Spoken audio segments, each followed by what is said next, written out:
Assalamualaikum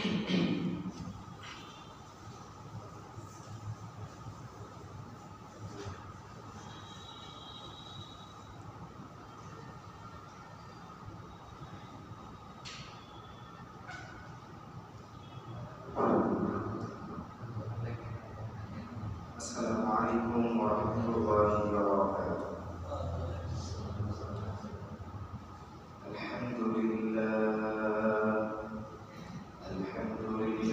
nahmaduhu wa nasta'inuhu wa nastaghfiruhu wa nu'minu bihi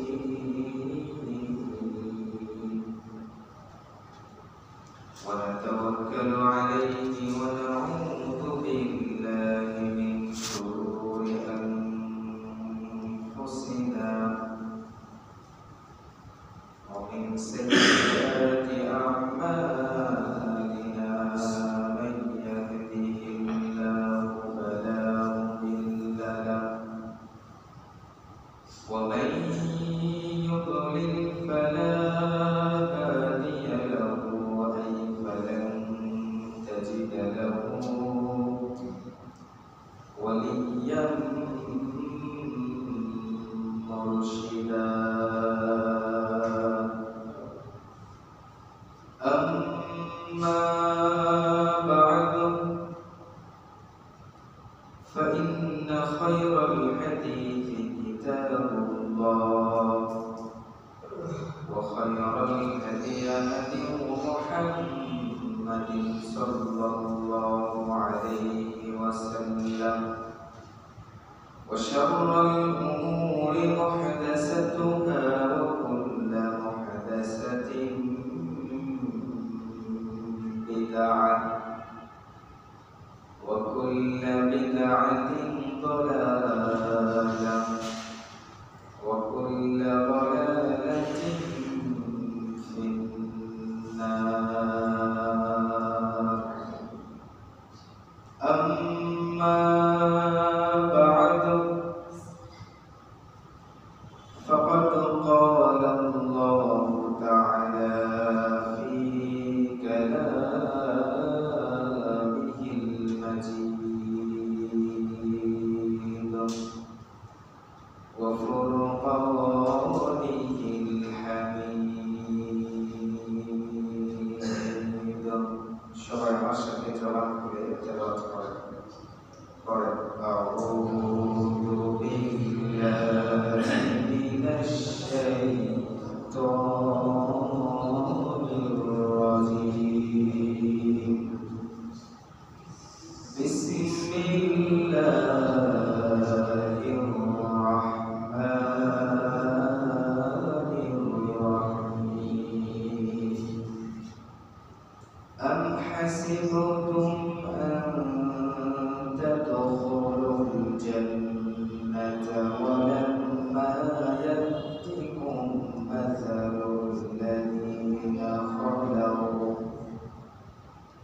ولما يأتكم مثل الذين خلوا من قبلكم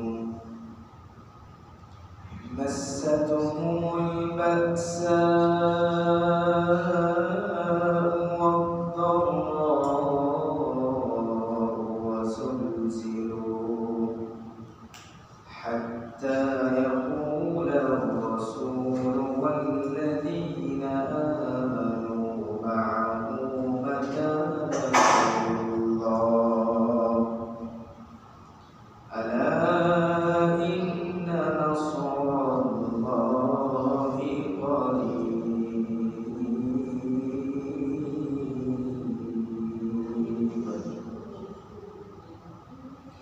عن خباب بن عبد رضي الله تعالى عنه قال شكونا إلى رسول الله صلى الله عليه وسلم وهو متوسل بردة له في ظل الكعبة فقلنا له ألا تستنصر لنا ألا تدعو الله لنا. قال كان الرجل في من قبلكم يفحر له في الأرض فيجعل فيه فيجاب بالمنشار فيوضع على رأسه فيشق باثنتين وما يسده ذلك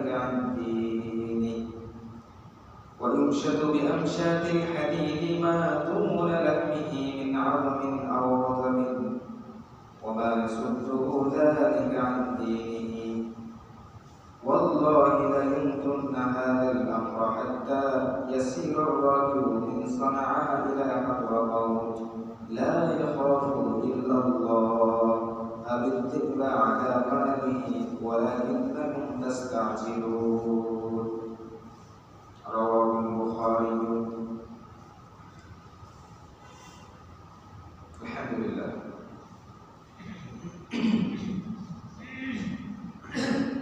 হাটরা মোর মসজিদ কর্তৃক আয়োজিত সাপ্তাহিক তাফসীরুল কোরআনের আজকের প্রোগ্রামে উপস্থিত আছেন অত্র এলাকার সম্মানিত দিনদার মুত্তাকি পরেশগার মুসলিয়ান কিরাম, পর্দার আড়ালের মা এবং বোনেরা, সর্বপ্রথম সেই মহান রবের দরবারে শুকরিয়া আদায় করছি যে আল্লাহ তাআলা যে জাল্লা ওয়া আলা আমাদেরকে অত্যন্ত মহব্বত করে ভালোবেসে আমাদেরকে বেঁচে দিয়ে পৃথিবীর জমিনে বেঁচে থাকার সুযোগ দিয়ে হাজারো মানুষ থেকে কোটি কয়েক মানুষকে সুস্থ রূপে মাগরিবের সালাত আদায়ের পর আজকের এই ধারাবাহিক তাফসীরুল কোরআনে বসার তৌফিক দান করেছেন। এই জন্য সেই মহান নবীর দরবারে আমরা শুকরিয়া আদায় করছি। পড়েন আলহামদুলিল্লাহ, পড়েন রব্বানা লাকাল হামদ হামদান কাসীরান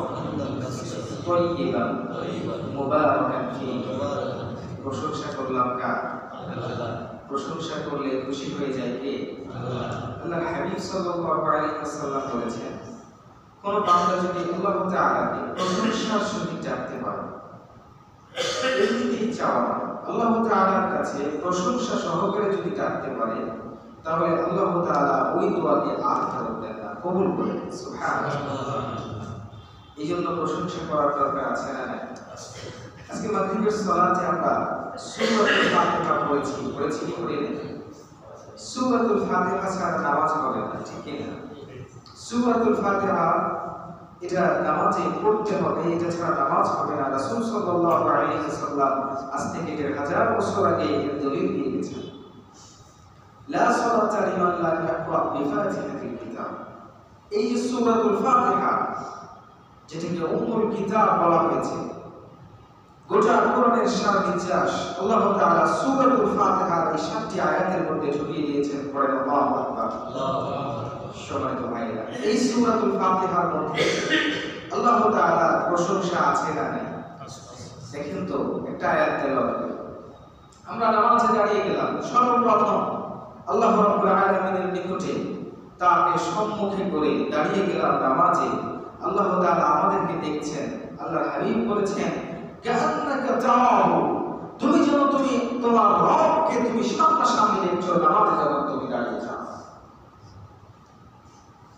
আমরা সর্বপ্রথম একটা বাক্য তেলাওয়াত করি, সেই বাক্যের নাম কি?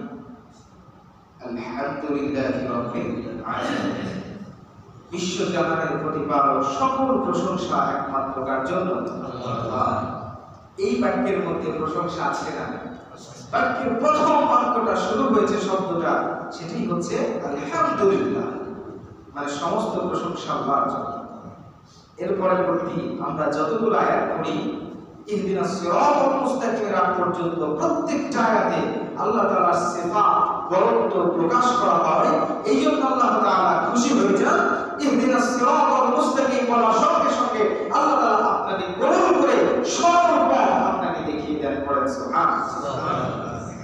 এই জন্য আমার ভাইরা, আমরা সেই মহান মুনিবের দরবারে আবারও শুকরিয়া আদায় করছি।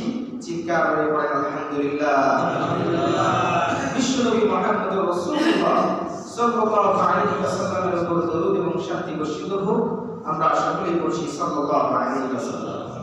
যেহেতু ধারাবাহিক তাফসীরুল কোরআনের আজকের এই প্রোগ্রাম, আমি কালক্ষেপণ না করে ভূমিকাতে অতিরঞ্চিত না করে না বাড়িয়ে আমরা সরাসরি আজকের তাফসীরুল কোরআনের আজকের আলোচনায় যেতে চাই। রাজি আছেন তো ইনশাআল্লাহ? আমার ভাইরা, তাফসীরুল কোরআনের আয়োজন প্রতি সপ্তাহেই হয়, কিন্তু এই তাফসীরুল কোরআন থেকে আমাদেরকে কিছু নিতে হবে। আজকের আয়াতটা খুব চমৎকার একটি আয়াত। এই আয়াতের মাধ্যমে বাস্তব জীবনে আল্লাহ তাআলা আপনাকে জানিয়ে দিচ্ছেন, বান্দা আমি আল্লাহ তাআলা শুধু নামাজ পড়লেই তোমাকে জান্নাত দিয়ে দিব এমনটা নয়, শুধু রোজা করলেই আমি আল্লাহ তোমার উপর সন্তুষ্ট হয়ে যাব, তুমি জান্নাতে চলে যাবে এমনটা নয়। আমি আল্লাহ তাআলা তোমাকে প্রত্যেকটা জায়গায় প্রত্যেকটা ইভেন্টে আমি আল্লাহ তাআলা দুনিয়ার জমিনে তোমাকে পরীক্ষা নিরীক্ষা করে আমার জান্নাতের জন্য প্রস্তুত করে দেব। বলেন সুবহানাল্লাহ। এই জন্য কখনো কখনো আপনি আল্লাহ রাব্বুল আলামিনের পরীক্ষার সম্মুখীন হতে পারেন, আপনি পরীক্ষা ফেস টু ফেস হতে পারেন, আপনাকে পরীক্ষা দিতে হতে পারে। যে ব্যক্তির ঈমান যত বড় হবে সেই ব্যক্তির পরীক্ষা আল্লাহর পক্ষ থেকে কম না বেশি? ইব্রাহিম আলাইহিস সালামের ঈমান কম না বেশি? একটু উত্তর দেন ভাইরা। ইব্রাহিম আলাইহিস সালামের ঈমান কম না বেশি? ইব্রাহিম আলাইহিস সালাম আল্লাহর নবী ছিলেন, আল্লাহর রাসূল ছিলেন, চিনলে আবার ঠিক কিনা? ইব্রাহিম আলাইহিস সালামের সম্মান আল্লাহ তাআলা বাড়িয়ে দিয়েছেন। ইব্রাহিম আলাইহিস সালামকে আল্লাহ রাব্বুল আলামিন কোরআনুল কারীমে ঘোষণা দিয়েছেন মিল্লাতা আবিকুম ইব্রাহিম। সুবহানাল্লাহ। তোমাদের জাতির পিতা হচ্ছেন ইব্রাহিম আলাইহিস সালাম। সুতরাং এত বড় সম্মান উপাধি, এই জন্য ইব্রাহিম আলাইহিস সালামের পরীক্ষা, ইব্রাহিম আলাইহিস সালামের আল্লাহ রাব্বুল আলামিন কর্তৃক পরীক্ষা কম ছিল না বেশি ছিল? বেশি ছিল। পরে পরে আল্লাহ তাআলা পরীক্ষা করেছেন, জাজ করেছেন আমার বান্দা ইব্রাহিম আমার জন্য কি করতে পারে। কলিজার টুকরা সন্তানকে আল্লাহ রাব্বুল আলামিন স্বপ্নে দেখালেন, তোমার এই শেষ বয়সে হাজারো কান্নাকাটি করার পর এমন কত রাত গেছে, চোখের অশ্রু ঝরিয়ে তুমি কান্নাকাটি করেছো, কান্নাকাটি করতে করতে বার্ধক্য বয়সে আমি আল্লাহ তাআলা তোমার দোয়াকে কবুল করে নিয়ে তোমার অক্ষমতা থাকা সত্ত্বেও তোমাকে একটা কলিজার টুকরা নয়নের মণি কুররাতুল আইন আমি তোমাকে দান করেছি। বলে সুবহানাল্লাহ। ছোট্ট এই সন্তানটা যখন এক ধাপ দুই ধাপ করে হাঁটা শুরু করেছে, কিছু খাওয়া শুরু করেছে, আস্তে আস্তে যখন বড় হওয়া শুরু করেছে, আল্লাহ তাআলার পরের অর্ডার, ইব্রাহিম তোমার এই সন্তানকে আমার রাস্তায় আমার জন্য উৎসর্গ করতে হবে, জবাই করতে হবে। আল্লাহ আমার ভাইরা, এই হচ্ছে পরীক্ষা। ইব্রাহিম আলাইহিস সালাম বাস্তবায়ন করেছিলেন কি করেন নাই? করেছিলেন। এই জন্য পৃথিবীর জমিনে আল্লাহ তাআলা আপনাকে পরীক্ষা করতে পারেন, অনেক পরীক্ষা করবেন। আল্লাহ তাআলা আপনাকে সম্পদ দিয়ে, সম্পদ না দিয়ে, আপনাকে ক্ষুধা দিয়ে, আপনাকে দারিদ্রতা দিয়ে, ভয় দিয়ে পরীক্ষা করবেন। আল্লাহ তাআলা দেখতে চান আমি আমার বান্দাকে জান্নাতে দিতে চাই। এই জান্নাত তো যেন জিনিস নয়, এই জান্নাত এমন একটা জিনিস, এই জান্নাতের সম্মান মান মর্যাদা এমন যে আল্লাহর হাবিব সাল্লাল্লাহু আলাইহি ওয়াসাল্লাম বলেছেন জান্নাতি রমণীরা যদি দুনিয়ার দিকে একবার উকি মেরে তাকায়, গোটা দুনিয়া মুহূর্তের মধ্যে আলোকিত হয়ে যাবে। গোটা দুনিয়া তাদের নূরে, গোটা দুনিয়া নূরান্বিত হয়ে যাবে, আলোকিত হয়ে যাবে। কম বিষয় নয় এই জান্নাত, খুব যেন বিষয় নয়। প্রত্যেকটা পুরুষ মানুষের মহিলার উপর একটা দুর্বলতা, একটা আপনার আকর্ষণ কাজ করে, কি করে? এটা তাবিআত, this is the natural. So এই ন্যাচারালটা আল্লাহ তাআলা আপনাকে দিয়েছেন, আমাকে দিয়েছেন, প্রত্যেকটা মানুষকে দিয়েছেন।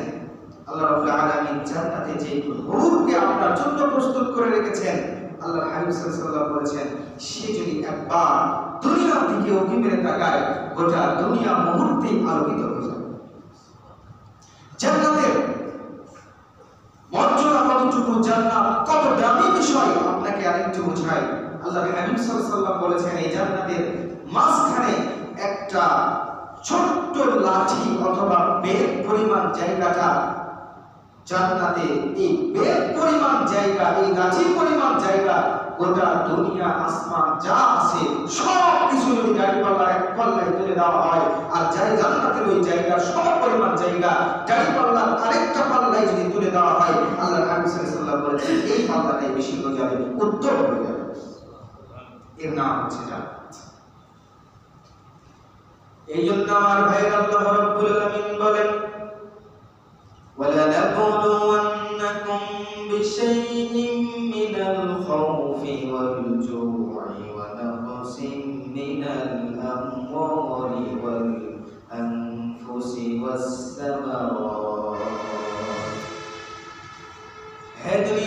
মানুষেরা শোনো শোনো, আমি আল্লাহ রাব্বুল আলামিন ওয়ালানাবলুওয়ান্নাকুম বিশাইইম মিনাল খাউফি ওয়াল জু'i ওয়া নাকসিম মিনাল আমওয়ালি ওয়াল আনফুসি ওয়াস সামারাত। দুনিয়ার জমিনে কখনো চলতে গিয়ে আমি আল্লাহ রাব্বুল আলামিন যখন আমি তোমাকে আমার প্রিয় করে নিব, আমার কাছে টেনে নিব, আমি আল্লাহ রাব্বুল আলামিন অবশ্যই তোমাকে পরীক্ষা করব। এই পরীক্ষার উপর কি কি হতে পারে? ওয়ালানাবলুওয়ান্নাকুম বিশাইইম মিনাল খাউফি, কখনো আমি তোমাকে ভয় দ্বারা পরীক্ষা করব। মিনাল খাউফি, খাউফ মানে হচ্ছে ভয়, ভয় দ্বারা পরীক্ষা করব, কখনো খোদা দ্বারা ভয় করব, পরীক্ষা করব। আজকে বাংলাদেশের দক্ষিণাঞ্চলের দিকে তাকান, গোটা দক্ষিণাঞ্চল আজকে তাদের খাবার নাই, বন্যায় কবলিত জর্জরিত অবস্থা। ছোট্ট ছোট্ট সন্তানগুলোকে মা নিজের জীবন যদি চলে যায় তবু সন্তানের জীবনটা যেতে দেওয়া যাবে না। মা ছোট্ট সন্তানকে, দুধের বাচ্চাকে একটা ছোট্ট গাবলাই করে কোলে করে মা ছোট্ট সন্তানকে পানির মধ্যে ভাসিয়ে দিয়েছে। মা জানে যদি সন্তান আমার কাছে থাকে তাহলে হয়তো তাকেও মারা যেতে হতে পারে। এই জন্য আমার ভাইরা আল্লাহ বলেন, বান্দা আমি তোমাকে বড্ড ভালোবাসি, তোমাকে কত ভালোবাসি জানো? তুমি এত গুনাহ করেছো, এত পাপ করেছো, কিন্তু যদি তুমি আমাকে একবার রহমান বলে ডাক দাও, রহিম বলে ডাক দাও, আমি আল্লাহ রাব্বুল আলামিন তোমার দিকে ক্ষমার দরজা নিয়ে 99 প্রকার ক্ষমা নিয়ে তোমার নিকটে হাজির হয়ে যাই। আল্লাহু আকবার। এই জন্য আমি তোমাকে পরীক্ষা করি। এই জন্য আমার ভাইরা পরীক্ষায় আরবি একটা প্রবাদ রয়েছে, ইনদাল ইমতিহানি, পরীক্ষার সময় ইকরিমুর রাজুল আলাইহা, একজন মানুষ হয় সম্মানিত হবে অথবা অপমানিত হবে। পরীক্ষার সময় একজন মানুষ হয় সম্মানিত হয়ে যেতে পারে অথবা অপমানিত হয়ে যেতে পারে। একটা ছাত্র সারা বছর পড়েছে, ভালো কাজ করেছে, ভালোভাবে পড়াশোনা স্টাডি করেছে, পরীক্ষা আসার এক সপ্তাহ আগে পড়াশোনা করে নাই, পড়াশোনা ছেড়ে দিয়েছে। এই পড়াশোনার গাফলতির জন্য ছাত্রটা পরীক্ষার হলে ফেল করেছে। এই জন্য ভালো ছাত্র হওয়ার পরেও একটা অপমান ক্লাসের মধ্যে আসে না।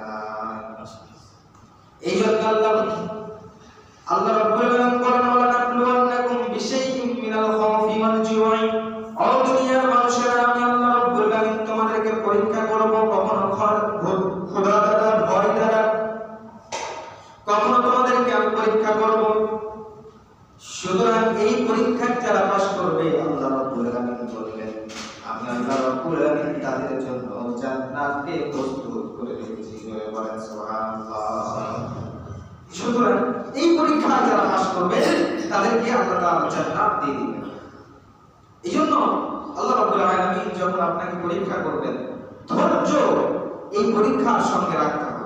আপনার বাড়ি ঘর চলে গেছে, বন্যার পানিতে সব কিছু ভেসে গেছে, এতদিনের সংসার ধীরে ধীরে গড়ে তোলা আপনার এই সংসার সবকিছু নষ্ট হয়ে গেছে, সমস্যা নাই, ধৈর্য ধরেন। আল্লাহ রাব্বুল আলামিন আখিরাতে আপনার জন্য ভালো কিছু রেখেছেন। আল্লাহ রাব্বুল আলামিন আপনার জন্য দুনিয়াতে যেটাই করবেন সেটাই কল্যাণকর। কোন একটা জিনিস চাচ্ছেন, 1 বছর নয়, 2 বছর নয়, 3 বছর নয়, প্রায় বছর বছর আপনি ওই একটা জিনিস আল্লাহর কাছে চাচ্ছেন, কিন্তু ওই জিনিসটা এখনো পান নাই। আমার ভাইরা, এর মানে এই নয় আল্লাহ রাব্বুল আলামিন আপনার দোয়া কবুল করেন নাই, এর মানে এই নয়। কখনো কখনো আমরা এটা মনে করি যে আমি আল্লাহ তাআলার কাছে চাচ্ছি এই বিষয়টা, আল্লাহ আমাকে দেয় না কেন, অনেক চাইলাম আল্লাহ দিল না। তখন মনে করে মানুষ হতাশ হয়ে যায়, আল্লাহ তাআলা কবুল করবে না দোয়া, আমি অনেক পাপী বান্দা, দোয়াই ছেড়ে দেয়। আল্লাহর হাবিব বললেন, হে দুনিয়ার মানুষেরা শুনে নাও, তোমরা যতগুলো দোয়া করো সব দোয়াগুলো 3 ভাবে কবুল হয়। যদি বলেন কয় ভাবে? আরো যদি বলেন কয় ভাবে? 1 নাম্বার, তোমাদের দোয়াগুলো যেটা চাচ্ছ সেটা আল্লাহ রাব্বুল আলামিন দুনিয়ার জমিনে দিয়ে দিতে পারে। 2 নাম্বার, যেটা চাচ্ছ সেটা আল্লাহ রাব্বুল আলামিন আখিরাতের জন্য জমা করে রেখেছেন। পড়েন আল্লাহু আকবার। 3 নাম্বার, তুমি যেটা চাচ্ছ আল্লাহ রাব্বুল আলামিন সেটা না দিয়ে দুনিয়ার জমিনে কোনো বড় দুর্ঘটনা থেকে তোমাকে বাঁচিয়ে নিতে পারে। সুবহানাল্লাহ। আজকের এই মসজিদে আপনি মাগরিবের সালাত আদায় করার জন্য বাড়ি থেকে বের হয়ে এই পাকা রোড দিয়ে আপনি আসতেছেন, হঠাৎ করে পেছন থেকে একটা গাড়ি এসে ধাক্কা মেরেছে আপনাকে, আপনি আর একটু হলে আপনাকে মৃত্যুর করে ঝরে পড়তে হতো। কিন্তু এই যে আপনাকে আল্লাহ বাঁচিয়ে দিলেন, এই অবস্থাতে খুব ক্রাইসিস একটা অবস্থা, কঠিন একটা অবস্থা, এই অবস্থাতে আল্লাহ তাআলা আপনাকে বাঁচিয়ে দিলেন। এর মানে আল্লাহ তাআলার কাছে আপনি যেটা চেয়েছিলেন, আল্লাহ তাআলা এই অ্যাক্সিডেন্ট থেকে আপনাকে বাঁচিয়ে দিয়ে ওই দোয়াটাকে এইভাবে আল্লাহ কবুল করে দিয়েছে। আবার কখনো কখনো মনে হতে পারে হুজুর দোয়া করলাম, দোয়া কবুল হয় না। না না, দোয়া ভাই আপনার প্রত্যেকটাই কবুল হয়, আপনি বুঝতে পারেন না।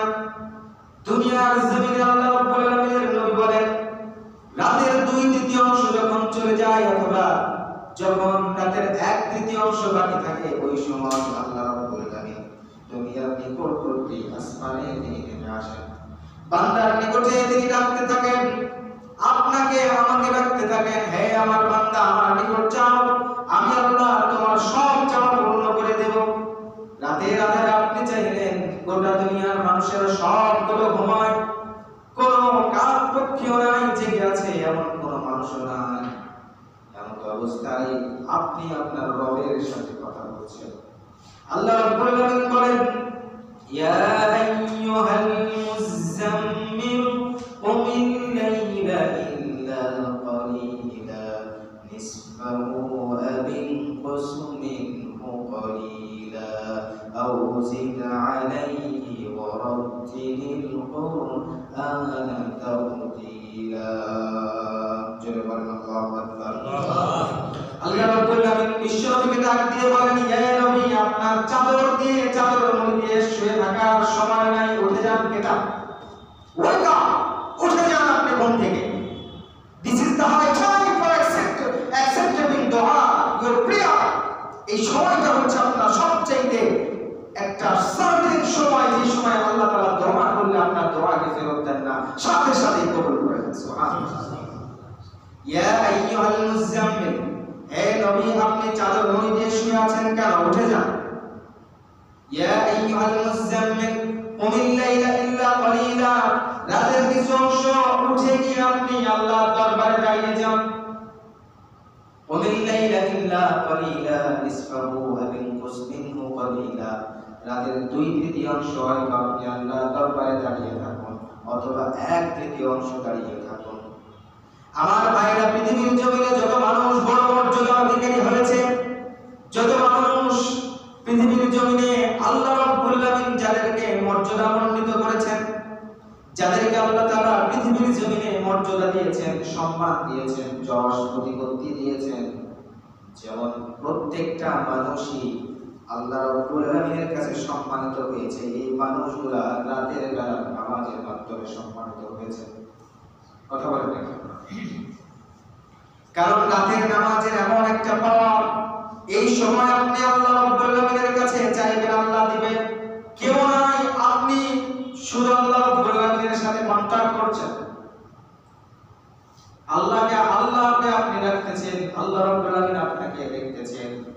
এই সময় আল্লাহ রাব্বুল আলামিনের সাথে আপনার খুব জরুরি একটা কথোপকথন হয়।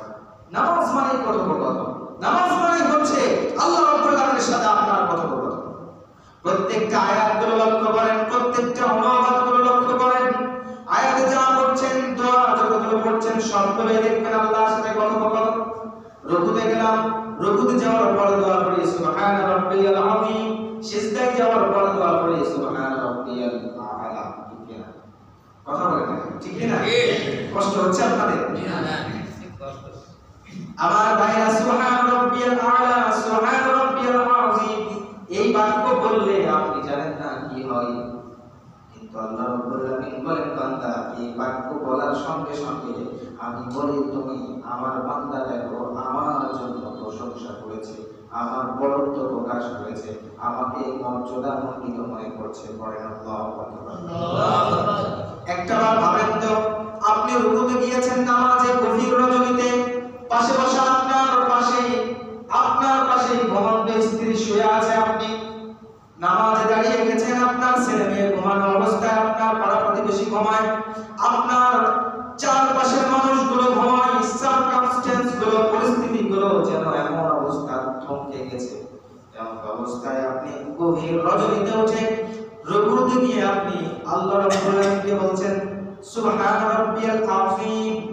সিজদায় যাওয়ার পর আপনি চোখের পানি ঝরিয়ে গুনাহগুলোকে স্মরণ করে একবার আপনি বলছেন সুবহান রাব্বিয়াল আ'লা। আপনি এই কথা বলতে দেরি আল্লাহ রাব্বুল আলামিন বলেন, বান্দা চাও আমি আল্লাহ রাব্বুল আলামিন তোমার গুনাহ আর কোনটাই রাখলাম না, সব মাফ করে দিলাম। সুবহানাল্লাহ। এটাই হচ্ছে তাহাজ্জুদ নামাজের সবচেয়ে গুরুত্বপূর্ণ একটি সময়। আল্লাহ হাবিব রাসূল সাল্লাল্লাহু আল্লাহ রাব্বুল আলামিন সর্বপ্রথম অর্ডার করেছেন, get up, wake up and stand up for your Lord, for your Almighty God. আপনার দেশে আপনার রবের জন্য, আপনার প্রতিপালকের জন্য আপনি দাঁড়িয়ে যান, ইবাদতে মশগুল হয়ে যান। রাতের নামাজ পড়বেন, তাহাজ্জুদের নামাজ পড়বেন। এই নামাজ পড়লে হৃদয়টা শান্তি হয়, প্রশান্ত হয়ে যায়। এই হৃদয় ছটফট করবে না, এই হৃদয় আর গুনার কাজ করতে ইচ্ছা করবে না। তাহাজ্জুদ নামাজ আল্লাহর কসম, আমার মুসলিম কেরাম ভাইরা, আপনি যদি তাহাজ্জুদের নামাজ এক সপ্তাহ ধরে শুধু একটা সপ্তাহ কষ্ট করে আপনি রাতের বেলায় উঠে আল্লাহ রাব্বুল আলামিনকে হাজির নাজির দিনে আল্লাহ তাআলাকে সন্তুষ্ট করার জন্য আপনি আদায় করেন, দেখবেন এক সপ্তাহ পরে আপনার নামাজের মধ্যে, আপনার খুলুসিয়াতের মধ্যে বিশাল একটা ফারাক দেখতে পাবেন। এতে কোনো সন্দেহ নেই। কারণ ওয়াইজা তুলিয়াত আলাইহিম যাদাতুহুম ঈমানা, মুমিনদের সামনে যখন কোরআন তেলাওয়াত করা হয় তখন তাদের ঈমান বৃদ্ধি পেয়ে যায়। তাহাজ্জুদের সালাতে দাঁড়িয়ে একের পর এক আপনি অসংখ্য আয়াত তেলাওয়াত করছেন, অনেকগুলো আয়াত তেলাওয়াত করছেন, এই আয়াত তেলাওয়াতের মাধ্যমে ঈমান বৃদ্ধি হবে, এই কথাই চূড়ান্ত। এই জন্য আমার ভাইরা, তোমাকে পরীক্ষা করা হবে। আল্লাহ রাব্বুল আলামিন বললেন, আম হাসিবতুম আন তাদখুলুল জান্নাতা ওয়ালাম্মা ইয়াতিকুম মাসালুল লাযীনা খালাউ মিন ক্বাবলিকুম। তোমরা কি ধারণা করে নিয়েছো নাকি তোমাদের ইতিপূর্বের জাতিরা যেমনে তাদেরকে বিভিন্ন আযাব গ্রাস করেছে, বিভিন্ন শাস্তি গ্রাস করেছে, জীবন দিয়েছে, কখনো মাথায় করাত রেখে বিখণ্ডিত করে দেওয়া হয়েছে। এই শাস্তিগুলো তোমরা কি মনে করেছো নাকি কালেমা শাহাদা পাঠ করেছো আর জান্নাতে চলে যাবা? এইরকম পরীক্ষা আল্লাহ করবেন না। এইরকমটা কি তোমরা মনে করেছো নাকি? আল্লাহ আপনাকে আমাকে প্রশ্ন করছেন। আম হাসিবতুম, মানে তোমরা কি মনে করো নাকি আনতা তাদখুলুল জান্নাতা, যে তোমরা জান্নাতে এমনি এমনি প্রবেশ করবা, ওয়ালাম্মা ইয়াতিকুম মাসালুল লাযীনা খালাউ মিন ক্বাবলিকুম, কিন্তু তোমাদের পূর্ববর্তী জাতিদের উপর কি আযাব এসেছে, এই আযাব তোমাদের আসবে না। আর না আসাতে শুধুমাত্র নামাজ দিয়ে, রোজা দিয়ে, হজ দিয়ে জান্নাতে চলে যাবা, মুশরিক কারিও না। তার মানে বোঝা যাচ্ছে আল্লাহ তাআলা দুনিয়াতে প্রত্যেকটা বান্দাকে জান্নাতে নেওয়ার জন্য খুব পরীক্ষা নিরীক্ষা করে খাঁটি বান্দাদেরকে, নির্ভেজাল বান্দাদেরকে, পিওর বান্দাদেরকে আল্লাহ তাআলা ফাইন্ড আউট করবেন। চিন্তা করেন ঠিক কিনা? এই জন্য আমার ভাইরা, এখন আমি বলি, কিছু মানুষ বর্তমানে দেখা যায় যে সারা জীবন অবদ্ধতা করেছে, কিন্তু কিছু মানুষ এমন আছে যেই দিকে পানি আসে সেই দিকে ছাতা ধরে, এমন মানুষ আছে না? আমাদের সমাজে এমন মানুষ আছে না? নাই? এই মানুষগুলো দেখবেন একটা স্বভাব রয়েছে, যেই দিকে পানি আসতেছে সেই দিকে ছাতা ধরবে। এরপরে দেখেন যে আপনার ইসলামের ভালো ভালো কথাও শুনবে, কিন্তু দল দিয়ে ইসলামের বিরোধিতাও করবে, আলেমদের বিরোধিতা, দুর্নাম, অপমান, আলেমদের বিরুদ্ধচারণ করবে। এমন মানুষ আছে না? আছে। শুধু এখন নয়, এরকম মানুষগুলো আল্লাহর হাবিব সাল্লাল্লাহু আলাইহি ওয়াসাল্লামের জামানা থেকে শুরু করে নিয়ে আজ পর্যন্ত নয়, কিয়ামত পর্যন্ত এই মানুষগুলোর এইরকম চরিত্র থেকে যাবে। আল্লাহর হাবিব বলেছেন, এই মানুষগুলো জাহান্নামের সবচাইতে অতল গহ্বরে অবস্থান করবে। চিল্লায়া পড়েন নাউযুবিল্লাহ।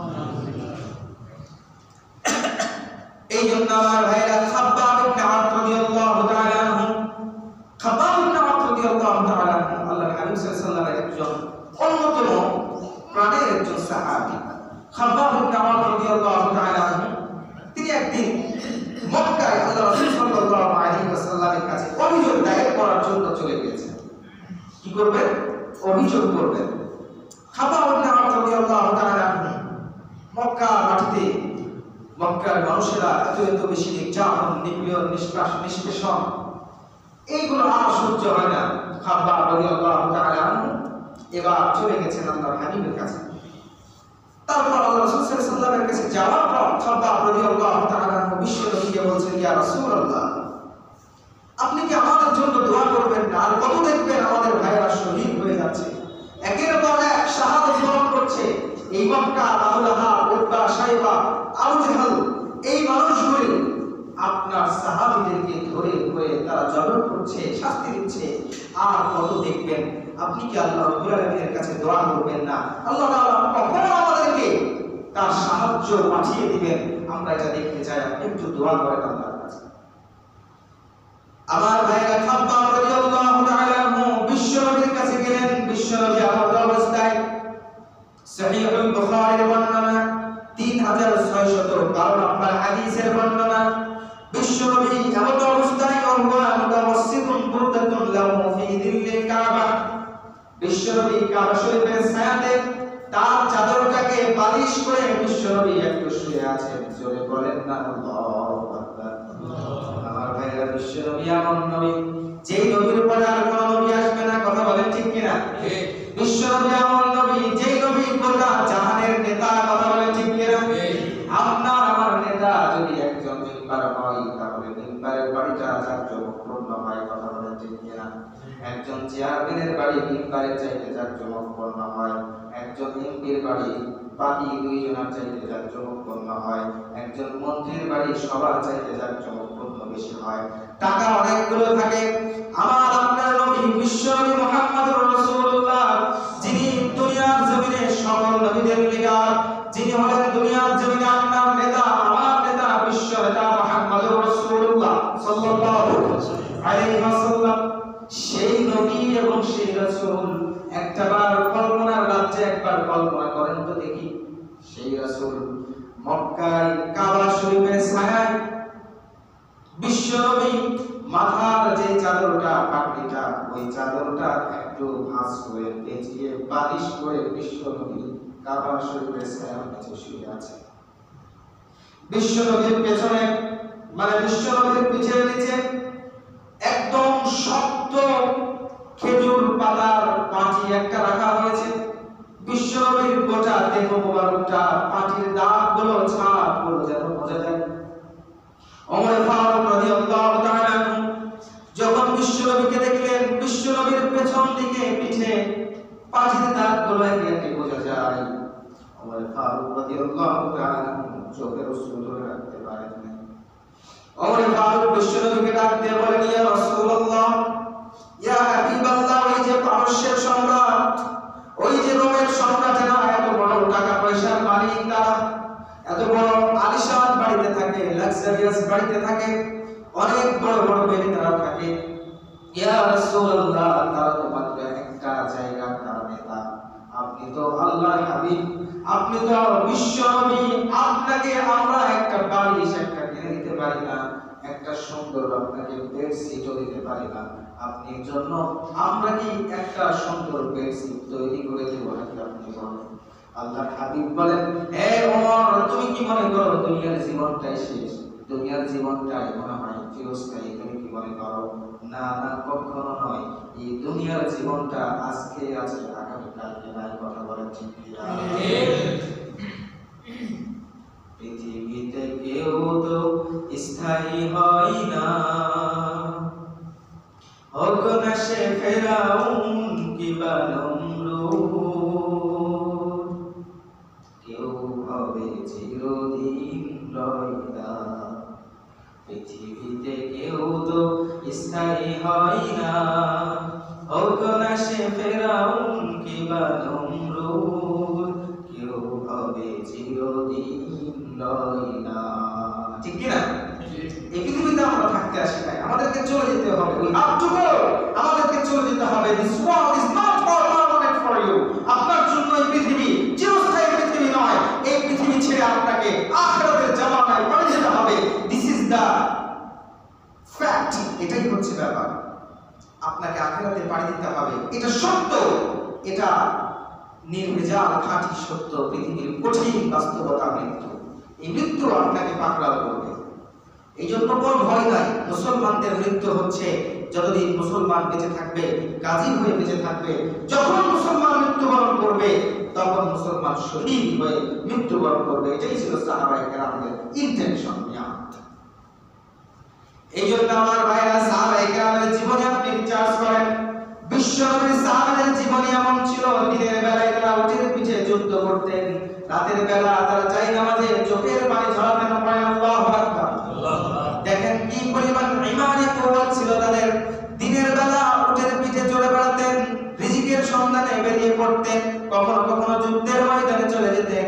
আবার ওই একই সাহাবা রাতের বেলা রবের সাথে একাকী একটু কথা বলার জন্য রাতের বেলা আবার যায় নামাজে দাঁড়িয়ে যেতেন। যুদ্ধের মাঠ থেকে গাজী হয়ে ফেরার পর কি আবার প্রয়োজন ছিল রাতের বেলা দাঁড়ানো? তাদের সম্মান তো এমনিতেই আল্লাহ বাড়িয়ে দিয়েছেন, কিন্তু দেখেন না, তারা রাতের বেলা আবার যাই নামাজ পড়তেন। এই জন্য আমার ভাইরা, ঈমানের স্তর রয়েছে, লেভেল রয়েছে। এই জন্য হায়া ও শুরবাতুম মিনাল ঈমান, ঈমানের যতগুলি শাখা প্রশাখা রয়েছে এর মধ্যে অন্যতম একটা শাখা হচ্ছে লজ্জা, হায়া, পর্দা। যখন আপনার হায়া থাকবে না, পর্দা থাকবে না, আপনার বাড়িতে পর্দাপোশিতা থাকবে না, আপনার সন্তান, স্ত্রী, ছেলে মেয়ে পর্দা করবে না, মনে রাখতে হবে আপনার হায়া নাই, পর্দা নাই। তার মানে ঈমানের এই শাখা থেকে আপনি দূরে আছেন, যদিও আপনি মুত্তাকি। এবার বলেন, যে লোকটা ঈমানের পরিপূর্ণ কামালিয়াত অর্জন করেছে ওই লোকটার জান্নাত কেমন হবে? আর যে লোকটা কোনো মতে জান্নাতে পেয়েছে, জান্নাতে যেতে পেরেছে, তার জান্নাত কেমন হবে? This is the difference between two persons. এটাই হচ্ছে পার্থক্য। এই জন্য আমার ভাইরা, বিশ্বনবী বলেছেন জান্নাতে মানুষগুলি প্রবেশ করার পর দেখবে কিছু কিছু মানুষ দেখবে তাদের মাথার উপরে চমৎকার সুন্দর সুন্দর সুন্দর আলোগুলো জ্বলে। মানুষগুলি এবার মনে মনে চিন্তা করবে, এই আলোগুলি কেন জ্বলে আমাদের মাথার উপর? কিন্তু এই আলোগুলি কোনো আলো নয়, এই আলোগুলি হচ্ছে আপনার আমার চাইতে উঁচু মানের জান্নাতি যারা, তাদের জান্নাতের বাড়িগুলো ওইভাবে আলোর মতো জ্বলতে থাকবে। চিন্তায় পড়েন আল্লাহু আকবার। এই জন্য হাবিব সাল্লাল্লাহু আলাইহি ওয়াসাল্লাম বলেছেন একটি কথা, যে তোমরা যখন আল্লাহর কাছে জান্নাত চাইবা তখন তোমরা আল্লাহ তাআলার কাছে সবচেয়ে উঁচু জান্নাত চাও, জান্নাতুল ফিরদাউসে তোমরা চাও। আমরা সবাই আল্লাহর কাছে দোয়া করছি, আল্লাহ রাব্বুল আলামিন যেন আমাদেরকে জান্নাতুল ফিরদাউস দান করেন। আমার ভাইরা, আল্লাহ রাব্বুল আলামিন বললেন যে তোমরা মনে করে নিয়েছো যে এইভাবে কাজ করে গেলেই তোমরা জান্নাত পেয়ে যাবে না। আমি আল্লাহ তাআলা এই জান্নাত প্রস্তুত করে রেখেছি তোমাদের জন্য, কিন্তু কথাও সত্য, আমি আল্লাহ তাআলা এই জান্নাতে তোমাদেরকে এন্টার করার জন্য, ঢোকানোর জন্য, প্রবেশ করার জন্য তোমাদেরকে আমি পরীক্ষা করব, অবৈধ পরীক্ষা করব। পরীক্ষা করে আমি তোমাদেরকে চাষ করে তোমাদেরকে পরীক্ষা নিরীক্ষার মাধ্যমে জান্নাতি মানুষ হিসেবে গ্রহণ করব। পড়েন আল্লাহ। এই জন্য আমার ভাইরা, দুনিয়ার জমিনে যে মানুষগুলো দেখবেন অত্যাচারিত, নির্যাতিত, নিপীড়িত, নিষ্পেষিত, নিগৃহীত, দুনিয়ার জমিনে যে মানুষটার কষ্ট বেশি, দুনিয়ার জমিনে পাড়া প্রতিবেশীর সবাই নির্যাতন করে, যে মানুষটার দাম নাই, আল্লাহর হাবিব বললেন ওই মানুষটা আল্লাহ রাব্বুল আলামিনের কাছে সবচেয়ে বেশি দামি। পড়েন আল্লাহু আকবার। বিশ্বনবী বললেন গরিবরা এই জন্য ওই মানুষটা সমাজের কাছে দাম ছিল না, কোনো জাতির কাছে কোনো দাম ছিল না। একটা মানুষ দাম যখন তার শূন্য হয়ে যায়, সমাজের লোকেরা তাকে দাম দিতে চায় না, তার কথা শুনতে চায় না, তার পাশে বসতে চায় না। কিন্তু এইরকম মানুষগুলো আল্লাহর হাবিব বললেন কিয়ামতের ময়দানে আপনার আমার কাছ থেকে 500 বছর আগে তারা আল্লাহ রাব্বুল আলামিনের জান্নাতে প্রবেশ করবে। এই জন্য don't be frustrated, don't be upset. আপনি হতাশ হবেন না। আপনি গরিব আছেন, আপনাকে সমাজে কেউ মূল্যায়ন করতে চায় না, আপনার সমাজে কোনো মূল্যায়ন নাই, সমস্যা নাই।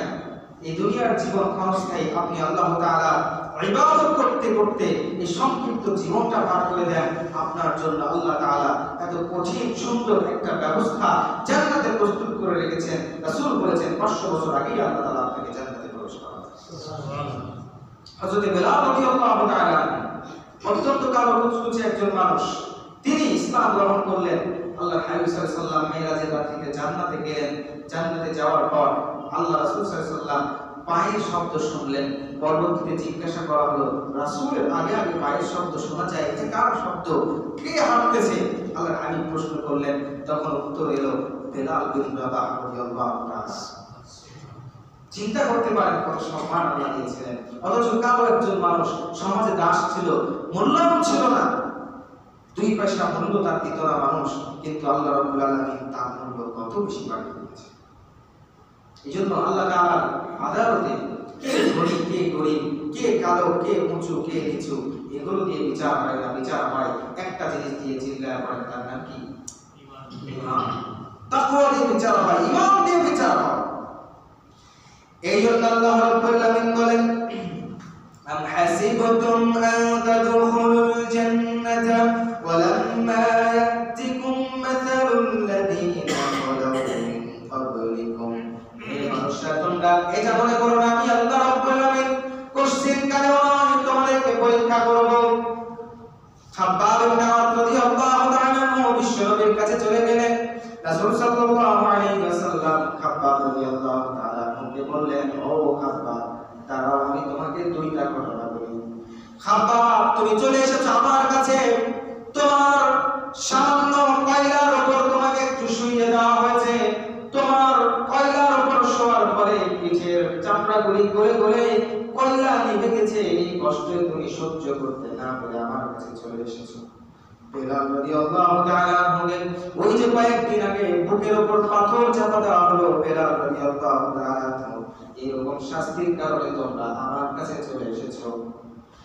এরপরে আম্মার বিন ইয়াসার রাদিয়াল্লাহু তাআলা একই পরিবারে 3 জনকে শহীদ করা হলো। এই মানুষগুলি শহীদ হয়ে গেল, এই অত্যাচার সহ্য করতে না পেরে তোমরা আমার কাছে চলে এসেছো, আর তোমরা বলছো আমি রাসূল যেন আল্লাহর কাছে দোয়া করি। ও খাব্বাব, তোমাকে আমি 2টা ঘটনা বলবো, চলে বলেন কয়টা ঘটনা? 2টা।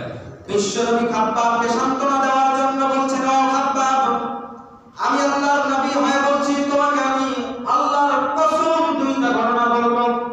এই 2টা ঘটনা যদি তুমি শুনতে পারো তাহলে তুমি বুঝতে পারবা পূর্ববর্তী জামানার লোকেরা ইসলামকে কায়েম করার জন্য কি পরিমাণ তারা কষ্ট সহ্য করেছে, নির্যাতিত হয়েছে, নিপীড়িত হয়েছে।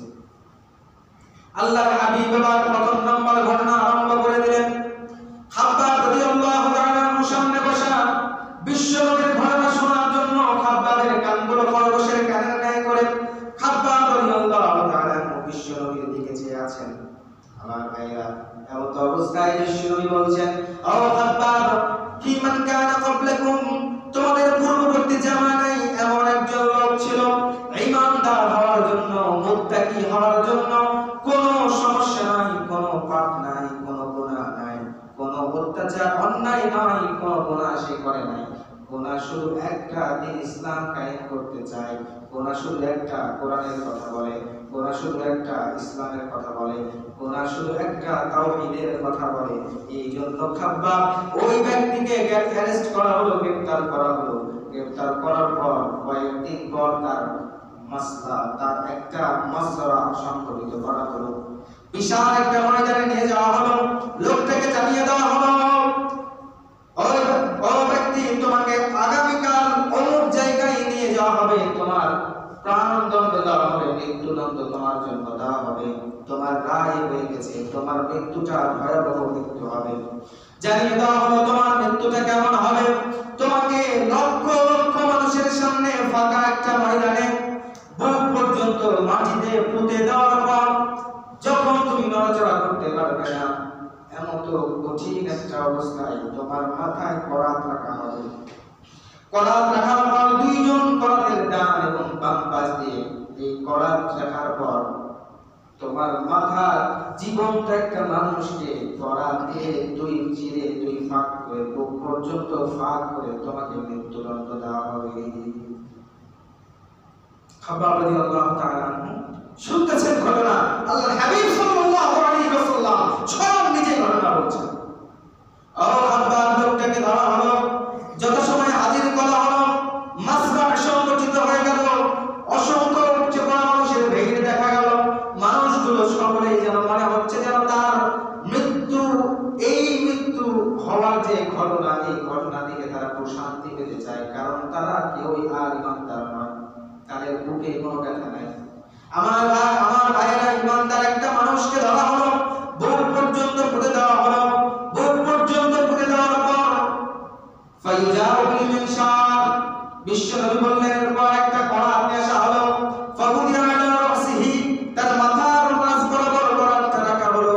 ফাইশাক্ক বিসনাতাইন, এরপর করাত দিয়ে তার মাথাটা দ্বিখণ্ডিত করে দেওয়া হলো পর্যন্ত লোকটা ওই জায়গায় শাহাদাত বরণ করলো। জোরে বলেন ইন্না লিল্লাহি ওয়া ইন্না ইলাইহি রাজিউন।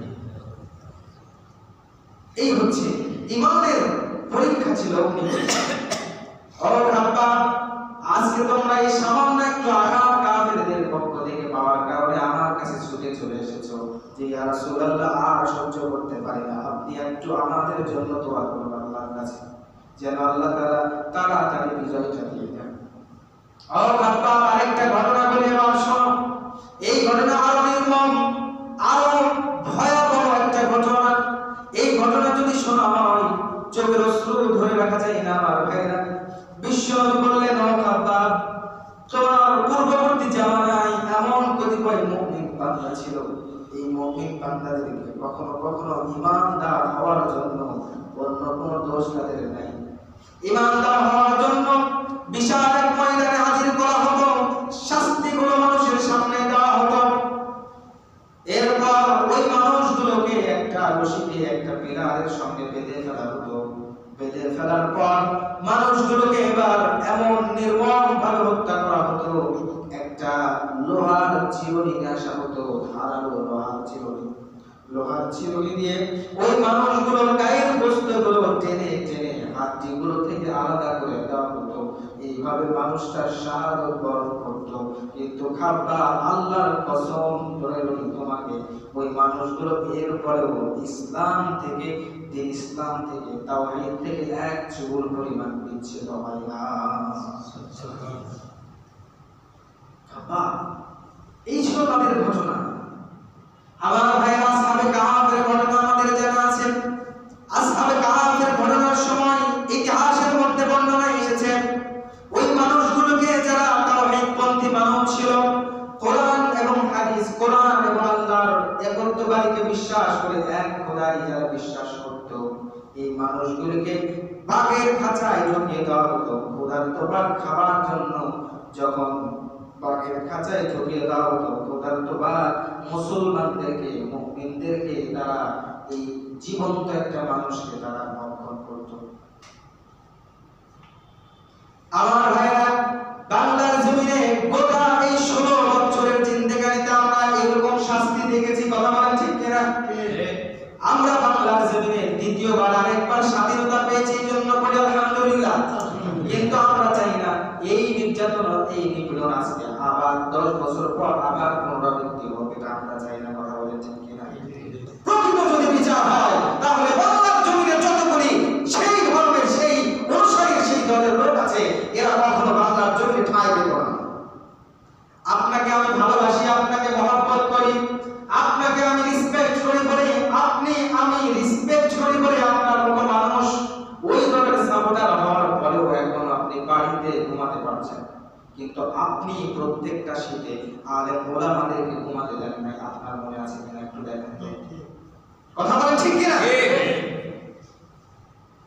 আপনি ঘুমাতে দেন নাই, কিন্তু আপনার মতো হিংস্র আমরা নয়। আমরা চাই আমরা ভাই ভাই হয়ে কাজ করতে, সমাজে একত্রিত হয়ে থাকতে। আমরা চাই দ্বীন ইসলামকে বিজয় করতে, কোরআনের কাজ কায়েম করতে, কথা বলেন ঠিক কিনা? আমার ভাই, যদি প্রকৃতপক্ষে আমরা আপনাদের মতো জুলুমবাজ হতাম তাহলে একটা মানুষের প্রত্যেকটা পাড়া থেকে কোন মানুষই তারা যেই দল করতো ওই দলের মানুষগুলো তারা পাড়াতে থাকতে পারতো না, স্ত্রী সন্তানের কাছে থাকতে পারতো না। 16টা বছর আলেমদেরকে জানিয়েছেন, 16টা বছর আলেম ওলামাদেরকে অসম্মান করেছেন, নির্যাতন, নিপীড়ন, নিষ্পেষণ চালিয়েছেন। এই 16টা বছর আলেম ওলামা প্রত্যেকটা শীতে তাদের বাড়িতে থাকতে পারে নাই। কঠিন এই শীতের সময় তারাই জানে সে তারা কোথায় ছিল, তারাই জানে তারা কতটা কষ্টে ছিল। ঠিক আয়না ঘরে রেখেছেন, একজন মানুষ বর্ণনা করছে এত কঠিন নির্যাতন, নিপীড়ন বর্ণনা করেছে। 9 বছর থেকেছে, 9 বছর আসার পর সে বর্ণনা করেছে, আপনারা দেখেছেন, আমি এগুলো বর্ণনা করতে চাই না। কিন্তু 9 বছর আসার পর তার স্ত্রী অপেক্ষা করতে করতে, লোকটা জানেও না যে তার স্ত্রী কোথায়, তার স্বামী কোথায়। 9 বছর পরে আগের 1 বছর, অর্থাৎ যে এই বছর আপনার মুক্তি পেয়েছে, মুক্তি পাওয়ার আগে 1 বছর আগে স্ত্রী অপেক্ষা করতে করতে নিরুপায় হয়ে অনিশ্চিত হয়ে স্ত্রী অন্য জায়গায় বিবাহ বসে গেছে, এখন বলেন এর সংসার ভাঙার জন্য দায়ী আপনি না। আল্লাহর কসম, বাংলার জমিনে আদালতে যদি বিচার না হয়, তাহলে এই মানুষগুলি কিয়ামতের ময়দানে শুধুমাত্র আপনার এই বিচারের মাধ্যমে আপনাকে দায়ী করে তার জন্য জান্নাত যথেষ্ট। এই জন্য আল্লাহ রাব্বুল আলামিন বলেন, ওয়ালা নাবলুওয়ান্নাকুম, ও বান্দা আমি তোমাদেরকে পরীক্ষা করব।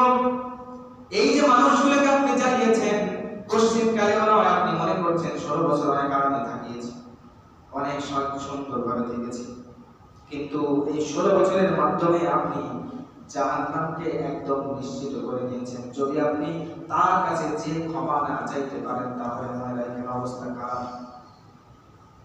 এই জন্য আমার ভাইরা, আল্লাহর হাবিব বললেন, ও খাব্বাব, এইভাবে মানুষগুলোকে কষ্ট দেওয়া হয়েছে, সুতরাং দিন ইসলাম যদি কায়েম করতে চাও, কোরআনের রাজ যদি কায়েম করতে চাও, ইসলামী আন্দোলন যদি করতে চাও, তাওহীদকে দুনিয়ার জমিনে প্রতিষ্ঠিত করতে চাও, দিন ইসলামকে দুনিয়ার জমিনে সংসদে যদি দেখতে চাও, তাহলে জীবন দিতে হবে, রক্ত দিতে হবে, সম্পদ দিতে হবে, স্ত্রী সন্তান ছেড়ে মেয়ে ত্যাগ করতে হবে, কখনো কখনো ফাঁসির কাছে চলতে হবে। কথা বলেন ঠিক কিনা? এই জন্য আমার ভাইরা, আল্লাহ রাব্বুল আলামিন বলেন, মাসাতুহুমুল বাসাউ ওয়াদ-দাররাউ ওয়া যুলজিলু হাত্তা ইয়াকুলার রাসূলু ওয়াল্লাযীনা আমানু মা'আহু মাতা নাসরুল্লাহ।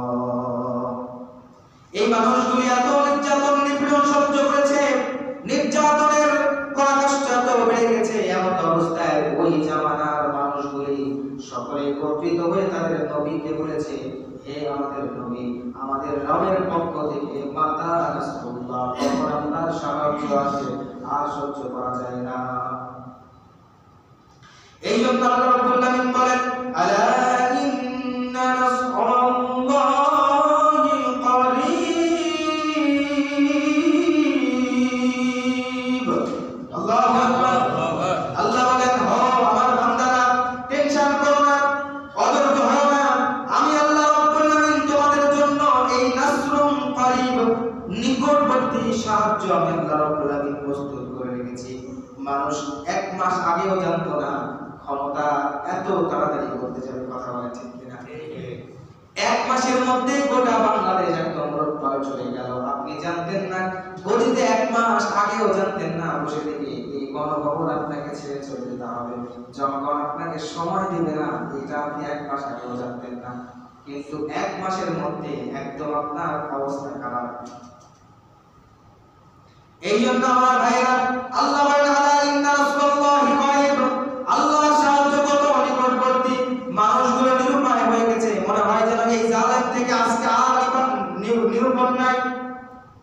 এই জালেমদের পক্ষে আজকে আমাদের সকল মানুষগুলো মনে হচ্ছিল যেন তারা পেয়ে গেছে, প্রত্যেকটা মানুষগুলো যেন মনে হলো জালেমদের সাথে মিলেছে, কিন্তু বাস্তবতাটা টোটালটাই ভিন্ন। আল্লাহ বলেন, যখন আমি সাহায্য করি, আমার সাহায্য করার জন্য শুধুমাত্র একটা শব্দ বাস্তবায়ন করতে হয়, সেই শব্দটার নাম হলো কোন, মানে হও, ফায়াকুন, সাথে সাথে তখন হয়ে যায়। পড়েন সুবহানাল্লাহ, সুবহানাল্লাহ। এই জন্য আমার ভাইরা, টেনশন নয়, আমাদের হতাশার কোনো কারণ নাই। পৃথিবীর জমিনে মুসলমান যদি বেঁচে থাকে, যুদ্ধের ময়দানে যুদ্ধে যায়, তাহলে মুসলমান শহীদ হবে। যুদ্ধের ময়দানে যদি শহীদ না হয়, মুসলমান গাজী হয়ে ফিরে আসবে। মুসলমানদের গাজী হয়ে ফিরে থাকা, গাজী হয়ে বেঁচে থাকা, এটাও যেমন সম্মান, যুদ্ধের ময়দানে শহীদ হওয়া এটা আরো বড় সম্মানের। কথা বলে ঠিক না? ঠিক। সুতরাং আমার ভাইরা, এই জন্য মুসলমানদের কোনো হতাশা নয়। যারা কাফের, আজকে যারা ফিলিস্তিনি মুসলমানদের সাথে লড়াই করছে, ফিলিস্তিনি মুসলমানদেরকে অত্যাচার, নিপীড়ন, নিষ্পেষণ চালাচ্ছে, ফিলিস্তিনি মুসলমানদের রক্ত নিয়ে খেলা করছে, মুসলমানদের বাইতুল মুকাদ্দাসকে বিজয় করার জন্য, দখল করার জন্য চেষ্টা চালাচ্ছে, আল্লাহ বলছেন, আলা ইন্না নাসরাল্লাহি করিব, সাবধান, আমি আল্লাহ, আমার সাহায্য অত্যন্ত নিকটবর্তী। কোন দিক দিয়ে আমি আল্লাহ সাহায্য করব এটা আমি কখনো বলবো না, তবে আমি তোমাদেরকে সাহায্য করব, এই কথা নিশ্চিত। তোমাদের সাহায্য করতে আমার বেশি দেরি লাগবে না, আমার সাহায্য নিকটবর্তী। সুতরাং আজকে ফিলিস্তিনি মুসলমানেরা নির্যাতিত হচ্ছে, নিপীড়িত হচ্ছে, নিষ্পেষিত হচ্ছে, আমাদের ভয় পেলে চলবে না, আমাদের দোয়া করতে হবে। যদি যোগদান করার সমর্থ থাকে, সুযোগ থাকে, আমাদেরকে যোগদান করতে হবে। কারণ মুসলমানদের শহীদ তামান্না, শহীদ মৃত্যু মুসলমানদের প্রত্যেকটা মনের আকাঙ্ক্ষা, কামনা, বাসনা, কথা বলা ঠিক না। আমার ভাই, এই জন্য আমরা মুসলমানেরা ইজ্জত নিয়ে বেঁচে থাকতে চাই। যতদিন পর্যন্ত মুসলমানদের কলিজার ভিতরে যতদিন পর্যন্ত বাতিল শক্তিকে মেনে না নেওয়ার একটা টেন্ডেন্সি ছিল, ততদিন পর্যন্ত মুসলমানেরা মাথা উঁচু করে দাঁড়িয়েছে। যখনই বাতিল শক্তি মাথা নত করেছে তাদের সামনে, তখনই মুসলমানদের সৌর্য, বীর্য, মুসলমানদের সম্মান, যশ, প্রতিপত্তি, খ্যাতি সব কিছু ধুলায় হয়ে গেছে। সুতরাং আজকে এখন ইখতিলাফ করার সময় নয় কে হাত উপরে বাঁধলো, কে হাত নিচে বাঁধলো। ইখতিলাফ করার সময় নয় কে জোরে আমিন বলল, কে আস্তে আমিন বলল। এখন বর্তমান সময় হচ্ছে মুসলমানদেরকে একতাবদ্ধ হয়ে আজকে আমাদেরকে মনে রাখতে হবে 5 আগস্টের যে বিজয়, এই বিজয়টা চূড়ান্ত বিজয় নয়। বিজয় তখনই চূড়ান্ত হবে মুসলমানদের জন্য যখন বাইতুল মুকাদ্দাসকে আমরা বিজয় করতে পারবো। কথা বলতে আমার ভাইরা, এই জন্য ফিলিস্তিনিদের পক্ষে হয়ে যখন ফিলিস্তিন একটা স্বাধীন রাষ্ট্র হবে তখনই মুসলমানদের বিজয় হবে। সুতরাং এই মুসলমানেরা আমাদেরকে তৈরি হতে হবে। বিশ্বনবী হাবিব সাল্লাল্লাহু আলাইহি ওয়াসাল্লাম বলেছেন, তোমাদের সন্তানদেরকে খেলাধুলা করার জন্য যুদ্ধের সামগ্রী তাদেরকে খেলাধুলা হিসাবে শিক্ষা দাও। তারা যখন খেলাধুলা করে তাদেরকে ঘোড় দৌড়ানোর মাধ্যমেই তারা খেলাধুলা করুক, এর মাধ্যমে যুদ্ধের কলা কৌশল শিখে যাবে। তাদেরকে তরবারি চালানোর শিক্ষা দাও, তাদেরকে তীর ধনুক চালানোর শিক্ষা দাও। কারণ এগুলো দিয়ে তখন যুদ্ধ হলো। আল্লাহ নবী সাল্লাল্লাহু আলাইহি ওয়াসাল্লাম এগুলোকে তাদের জন্য উৎসাহিত করেছেন। সুতরাং ইসলামী স্টেট কায়েম হয়ে গেলে প্রত্যেকটা মুসলমানদের জন্য বর্তমান জামানায় যেটা দিয়ে যুদ্ধ হয় সেইটা ট্রেনিং নেওয়া প্রত্যেকটা মুসলমানদের জন্য আবশ্যক হয়ে যাবে। এই জন্য আমার ভাইয়ের আল্লাহ রাব্বুল আলামিন বলেন, সুতরাং আমি আল্লাহ রাব্বুল আলামিন তোমাদেরকে পরীক্ষা করব।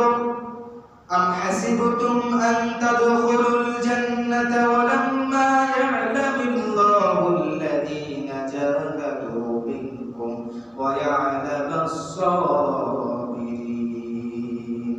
সূরা আলে ইমরান 3 নম্বর সূরা 142 নম্বর আয়াতের বর্ণনা।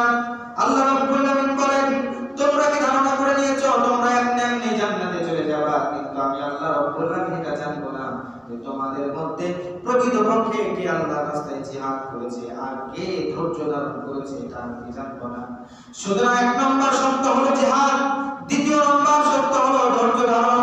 জিহাদের ময়দানে হাত কাটা যেতে পারে, জিহাদের ময়দানে পা কাটা চলে যেতে পারে, একটা পা চলে যেতে পারে, একটা পা থাকতে পারে, আবার কখনো কখনো দুইটাই চলে যেতে পারে, দুইটা হাতও চলে যেতে পারে, একটা চোখও চলে যেতে পারে, একটা কানও চলে যেতে পারে। কিন্তু আল্লাহর হাবিব বললেন, আল্লাহ রাব্বুল আলামিন বললেন, জিহাদের ময়দানে এই যে কঠিন মুহূর্ত, জিহাদ থেকে ফিরে আসার পর এই অবস্থায় যদি তুমি পার করবে, এই জায়গায় তুমি ধৈর্য ধারণ করবা, আমি আল্লাহ রাব্বুল আলামিন তোমার জন্য জান্নাতে প্রস্তুত করে রাখবো। 2 নম্বর আমার ভাইরা, দ্বীন ইসলামকে কায়েম করার জন্য 2 নম্বর, আপনি যদি কোনো নির্যাতনের সম্মুখীন হয়ে যান, এমন অবস্থায় যদি ধৈর্য ধারণ করেন, তাহলে আল্লাহ রাব্বুল আলামিন বলেন, আমি আল্লাহ রাব্বুল আলামিন এই ধৈর্য ধারণ করার জন্য আমি আল্লাহ রাব্বুল আলামিন তোমার জন্য জান্নাতকে প্রস্তুত করে রাখবো। আমার ভাইরা, ধৈর্যের ব্যাপারে বিশ্বনবী হাদিসের বর্ণনায় অনেক বিশাল বিশাল পুরস্কারের কথা বলেছেন।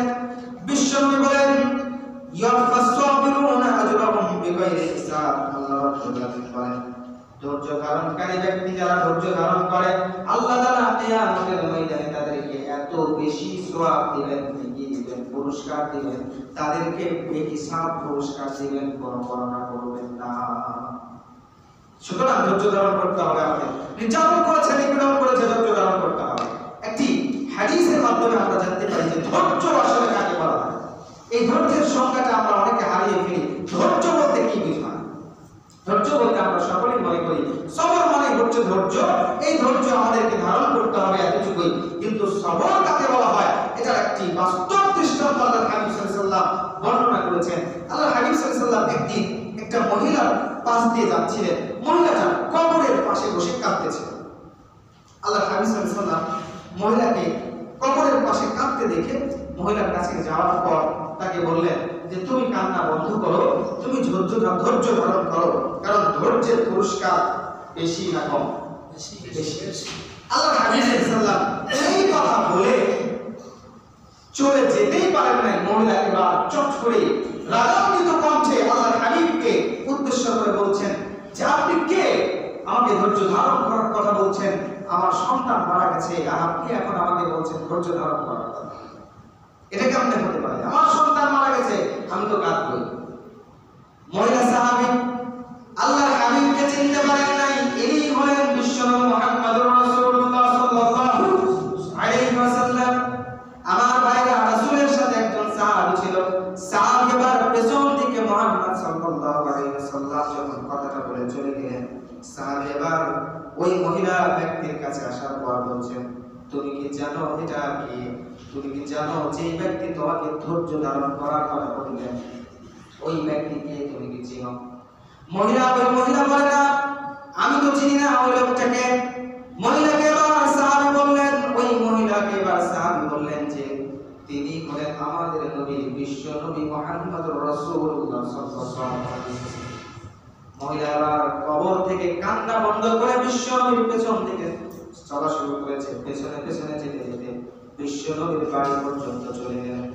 বাড়িতে যাওয়ার পর বিশ্ব নবীকে সর্বপ্রথম মহিলা ডাক দিয়ে বললেন, ইয়া রাসূলুল্লাহ, ইয়া হাবিবাল্লাহ, আমি আপনাকে চিনতে পারি না, আমি আপনাকে চিনতে না পারার কারণে এইরকম বিহার করেছি, কথা বলেছি। আল্লাহর হাবিব বললেন, আস-সাবরু ইনদা সাদমাতিল মাওলা। ও মহিলা, সবর কাকে বলা হয় তুমি এটা জানো নাকি? সবর তো তাকেই বলা হয় যখন একজন মানুষ যখন কোনো মুসিবতের মধ্যে পড়ে যায়, যখন কোনো বিপদের মধ্যে পড়ে যায়, তখন ওই মানুষটা প্রথমবারে যখন সধৈর্য ধারণ করে, কোনো কথা বলে না, তখন তাকে সবরকারী বলা হয়।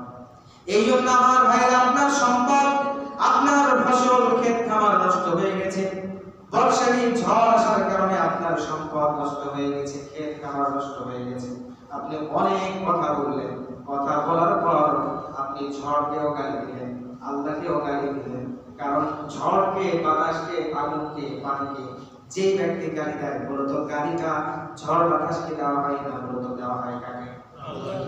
এই জন্য আমার ভাইরা, এই যে ঝড়কে আপনি গালি দিলেন, অনেক কথা বললেন, আপনি দরিদ্র মানুষ, আপনার পানির খরচ রয়েছে, এই পানির খরচটা গোটাটাই মাটির সাথে মিশে গেছে ঝড়ের কারণে, সব পড়ে গেছে, আপনি কি খাবেন? আপনার রিজিক নিয়ে আপনি টেনশনে পড়ে গেছেন। এমন অবস্থায়, এই রকম অবস্থায় আপনি অনেকগুলো কথা বলে ফেলেছেন। আল্লাহর হাবিব বললেন, ওই ব্যক্তি খবরদার কখনো ধৈর্যশীল ব্যক্তিদের অন্তর্ভুক্ত হতে পারবে না, ধৈর্যশীল ব্যক্তিদের অন্তর্ভুক্ত হতে পারবে না। সো কিপ ইউর পেশেন্স, আপনার ধৈর্য ধরে রাখুন। আপনার ধৈর্যটাকে আপনি যদি ধারণ করতে পারেন, আপনি যদি ধৈর্যশীলদের অন্তর্ভুক্ত হতে পারেন, আল্লাহর হাবিব বললেন ধৈর্যশীলদের একটাই পুরস্কার, সেটাই হলো আল্লাহর জান্নাত, অন্য কোনো পুরস্কার নাই। কত বড় পুরস্কারের কথা আল্লাহ তাআলা বলেছেন। এই জন্য আমার ভাইরা, সবর ইনদা সাদমাতিল মাওলা, প্রথম ধাক্কাতেই সবর করতে হবে, প্রথম ধাক্কাতেই আপনার সবর করতে হবে, আপনাকে প্রথম ধাক্কায় ধৈর্য ধারণ করতে হবে। আপনি যদি এই ধৈর্য ধারণ করতে পারেন, তাহলে আপনি ধৈর্যধারণকারীদের ব্যক্তিদের অন্তর্ভুক্ত হয়ে যাবেন। আমার ভাইরা, এই জন্য আল্লাহ রাব্বুল আলামিন বলেন, আমি আল্লাহ রাব্বুল আলামিন এই জন্য দেখতে চাই যে কারা তাদের মধ্য থেকে ধৈর্য ধারণ করেছে। আমি আল্লাহ রাব্বুল আলামিন তাদেরকে এটা দেখতে চাই। সুতরাং দুইটি বিষয়, একটি হলো জিহাদ, আরেকটি বিষয় হলো ধৈর্য ধারণ। সুতরাং এই দুইটি বিষয় যার মধ্যে একসাথে পাওয়া যাবে, আল্লাহ রাব্বুল আলামিন বললেন যে এই ব্যক্তির জন্য আমি আল্লাহ তাআলা আমার সুখময় জান্নাতকে প্রস্তুত করে রেখেছি। চিল্লায়ে পড়েন সুবহানাল্লাহ। এরপর আমার ভাইরা, আল্লাহ রাব্বুল আলামিন বলেন সবরকারীকে কিয়ামতের ময়দানে আল্লাহ রাব্বুল আলামিন অভিনন্দন করবেন, তাদেরকে স্বয়ং আল্লাহ অভিনন্দন করবেন, অভিনন্দন জানাবেন। একটাবার মনে করেন তো, কিয়ামতের ময়দানে আল্লাহ রাব্বুল আলামিন আপনাকে ধৈর্য ধারণ করার জন্য কিয়ামতের ময়দানে আপনাকে আল্লাহ অভিনন্দন জানাতে যাইবেন। আল্লাহ রাব্বুল আলামিন যদি আপনাকে অভিনন্দন জানান, তাহলে আপনার অবস্থাটা কেমন হবে? চোখগুলো বন্ধ করে একটাবার মনে করেন তো, কিয়ামতের কঠিন সেই সিচুয়েশনের কথা, যেই জায়গায় মানুষ পানি পানি বলে চিৎকার করবে, কখনো বা মানুষগুলোর ঘামের মধ্যে হাবুডুবু খেতে থাকবে, মানুষগুলো মনে করবে আমাদের বিচার প্রক্রিয়া যদি শুরু হয়ে যেত কতই না ভালো হতো। মানুষগুলি এমন অবস্থায় দেখবে ওই যে দূরে কোথায় যেন মানুষগুলি হুমড়ি খেয়ে পড়ে, কোথায় যেন মানুষগুলির জন্য পানি সাপ্লাই করা হয়। এমন অবস্থায় মানুষগুলি যাওয়া শুরু করবে। বিশ্ব নবীকে দেখবে রাসূল সাল্লাল্লাহু আলাইহি ওয়াসাল্লাম সেই জায়গায় বসে বিশ্ব নবী প্রত্যেকটা মানুষকে একে একে হাউজে কাউসারের পানি বিশ্ব নবী নিজ হাতে পান করাবেন। চিল্লায়া পড়েন সুবহানাল্লাহ। আমার ভাইরা শুধু তাই নয়, এমন অবস্থায় মানুষগুলি কখনো মনে মনে চিন্তা করবে আমার যদি একটু মাথার উপরে ছায়া থাকতো কতই না ভালো হতো, প্রচন্ড রোদের তাপমাত্রা সহ্য করতে পারি না, এই জন্য একটু ছায়া থাকলে কতই না ভালো হতো। আমার ভাইরা এমন অবস্থায় আল্লাহর হাবিব সাল্লাল্লাহু আলাইহি ওয়াসাল্লাম বলেন 7 শ্রেণীর মানুষের জন্য কিয়ামতের ময়দানে আল্লাহ রাব্বুল আলামিন সেই দিন ছায়ার ব্যবস্থা করে দিবেন। চিল্লায়া পড়েন সুবহানাল্লাহ। তার মধ্যে 1 নম্বর হলো ইমাম আদিল, শাবুন নাশা ফি ইবাদাতিল্লাহ। ওই যুবক যেই যুবক ইবাদতটা তার যৌবনকাল ইবাদতে কাটিয়ে দিয়েছে। আর দ্বিতীয় নম্বর হলো ইমাম আদিল, ন্যায়পরায়ণ শাসক। এই জন্য আমার ভাইরা এই যে কিয়ামতের ময়দানে এই পরিস্থিতি দেখে মানুষগুলো চিন্তা করবে যে এই অবস্থায় যদি কোনো পুরস্কার পাওয়া যায়, যদি কোনো আরশে আজিমের নিচে ছায়া পাওয়া যায়, যদি আল্লাহ রাব্বুল আলামিনের নবীর হাত থেকে একবার পানি পান করা যায় কতই না ভালো হতো। কারণ মানুষ যখন যেটা কষ্ট বোঝে তখন সেটা প্রয়োজনীয়তা অনুভব করতে পারে। আমার ভাইরা এই জন্য সেই সময় সেই কঠিন একটা মুহূর্তে ধৈর্য ধারণ করার জন্য আল্লাহ তাআলা আপনাকে আমাকে স্বয়ং নতুন করে আল্লাহ তাআলা আপনাকে আমাকে অভিনন্দন জানাবেন। চিন্তা করেন তখনকার পরিস্থিতি কত সুন্দর। এই জন্য আল্লাহ রাব্বুল আলামিন বলেন তাহিয়াতুহুম ইয়াওমা ইয়ালকাউনাহু সালামুন ওয়া আ'আদ্দা লাহুম আজরান কারীমা। জোরে বলেন আল্লাহু আকবার। আল্লাহ রাব্বুল আলামিন বলেন হে আমার বান্দারা, কিয়ামতের ময়দানে তোমাদের এই কঠিন সময়ে তোমাদেরকে আমি আল্লাহ রাব্বুল আলামিন শান্তি বিনিময়ের মাধ্যমে তোমাদেরকে অভিনন্দন জানাবো, তোমাদেরকে জান্নাতে যাওয়ার জন্য আমি আল্লাহ রাব্বুল আলামিন অভিনন্দন জানাবো। চিল্লায়া পড়েন আল্লাহু আকবার। আমার ভাইরা শুধু তাই নয়, কিয়ামতের ময়দানে 2 শ্রেণীর মানুষ থাকবে। 1 শ্রেণীর মানুষেরা বিপদ থেকে মুক্ত হয়ে যাবে, জান্নাত পেয়ে যাবে, তবে তারা দ্বিতীয়বার জান্নাত পাওয়ার পরেও তারা বিপদ মুক্ত হওয়ার পরেও তারা নতুন করে আশঙ্কা করবে, চাইবে যদি ওই মানুষগুলোর মতো হতে পারতাম তবে কতই না ভালো হতো। যে মানুষগুলো বিপদ মুক্ত হয়ে যাবে, জান্নাতে চলে যাবে, এই মানুষগুলো বিপদ মুক্ত হওয়ার পরেও আল্লাহর হাবিব বললেন ইয়াওয়াদু আহলুল আফিয়াতি ইয়াওমাল কিয়ামাতি, কিয়ামতের ময়দানে আল্লাহ তাআলা এমন কতিপয় মানুষদেরকে ক্ষমা করে দিবেন। ক্ষমা করার পরেও মানুষগুলো চিন্তা করবে আরে হিনা ইয়াউদু আহলুল বালা'i ইয়াস্তাওয়াবা, যখন ধৈর্যশীল মানুষদেরকে আল্লাহ একের পর এক সওয়াব দিতে শুরু করবেন। বান্দাকে বলবেন বান্দা যুদ্ধের ময়দানে গিয়েছো, ধৈর্য ধারণ করেছো, শহীদ হয়ে গেছো, তোমাকে সওয়াব, তোমাকে আজকে আমি বিগয়রে হিসাব অগণিত সওয়াব দেব, অগণিত পুরস্কার দেব। বান্দা জালেম সরকারের জুলুম, তুমি নির্যাতন সহ্য করেছো, আমি আল্লাহ রাব্বুল আলামিন তোমাকে আজকে এই পুরস্কার এই জন্য ঘোষিত করব। বান্দা তোমার সন্তান দুনিয়ার জমিনে কলিজার টুকরা সন্তানকে আমি দুনিয়ার জমিনে তোমার নিয়ে নিয়েছিলাম, তোমার কাছ থেকে কেড়ে নিয়েছিলাম। এই সন্তানকে কেড়ে নেওয়ার ফলে তুমি কান্নাকাটি করেছো, কিন্তু তুমি ধৈর্যশীলদের অন্তর্ভুক্ত হয়েছো। আজকে তোমাকে আমি এই জন্য আরেকটা নতুন একটা সওয়াব দেব, পুরস্কার দেব। এইরকম একের পর এক একটা বান্দাকে যখন আল্লাহ রাব্বুল আলামিন ধৈর্যশীল বান্দাদেরকে পুরস্কার দিতেই থাকবেন। এমন অবস্থায় যেই মানুষগুলি যারা সওয়াব পেয়েছে, আল্লাহ রাব্বুল আলামিন গুনাহগুলোকে maaf করে দিয়েছেন, জান্নাতি ব্যক্তি, এই মানুষগুলি তাদেরকে দেখে মনে মনে চিন্তা করবে আর ওই মানুষগুলিদের মধ্যে যদি দুনিয়াতে আমাদের কোনো বিপদ আসতো কতই না ভালো হতো। দুনিয়াতে যদি আমাদের কোনো মানুষ,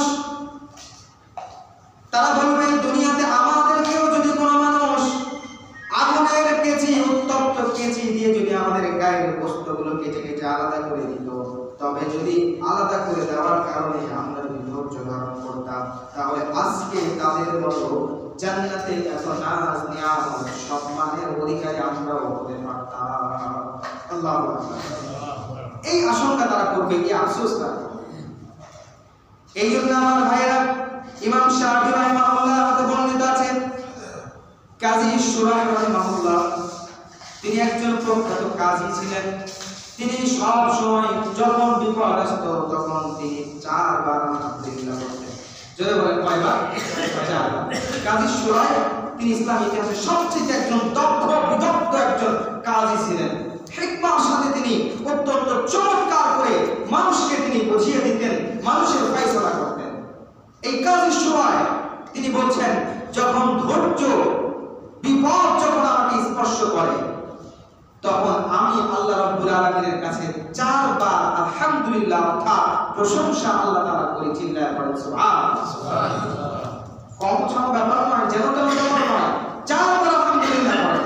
প্রথম নম্বর তিনি বলছেন যে আমি প্রথম নাম্বার এই জন্য আলহামদুলিল্লাহ বলি যে আল্লাহ রাব্বুল আলামিন আল্লাহ তাআলা যদি চাইতেন যে বিপদটা এখন আল্লাহ দিয়েছেন এই বিপদটা আল্লাহ চাইলে আরো বড় একটা বিপদ দিতে পারতেন। যেহেতু আল্লাহ তাআলা আরো বড় বিপদটা আমাকে দেন নাই, সুতরাং প্রথমবার এই জন্য আমি আলহামদুলিল্লাহ পাঠ করি পড়েন সুবহানাল্লাহ। দ্বিতীয়বার কেন আলহামদুলিল্লাহ পাঠ করি?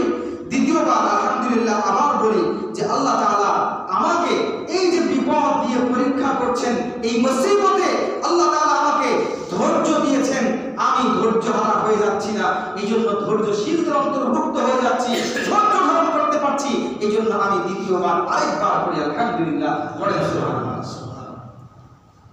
কাজী শুরাইহ তৃতীয়বার বলছেন যে আমি তৃতীয়বার আরেকবার আলহামদুলিল্লাহ কেন বলি?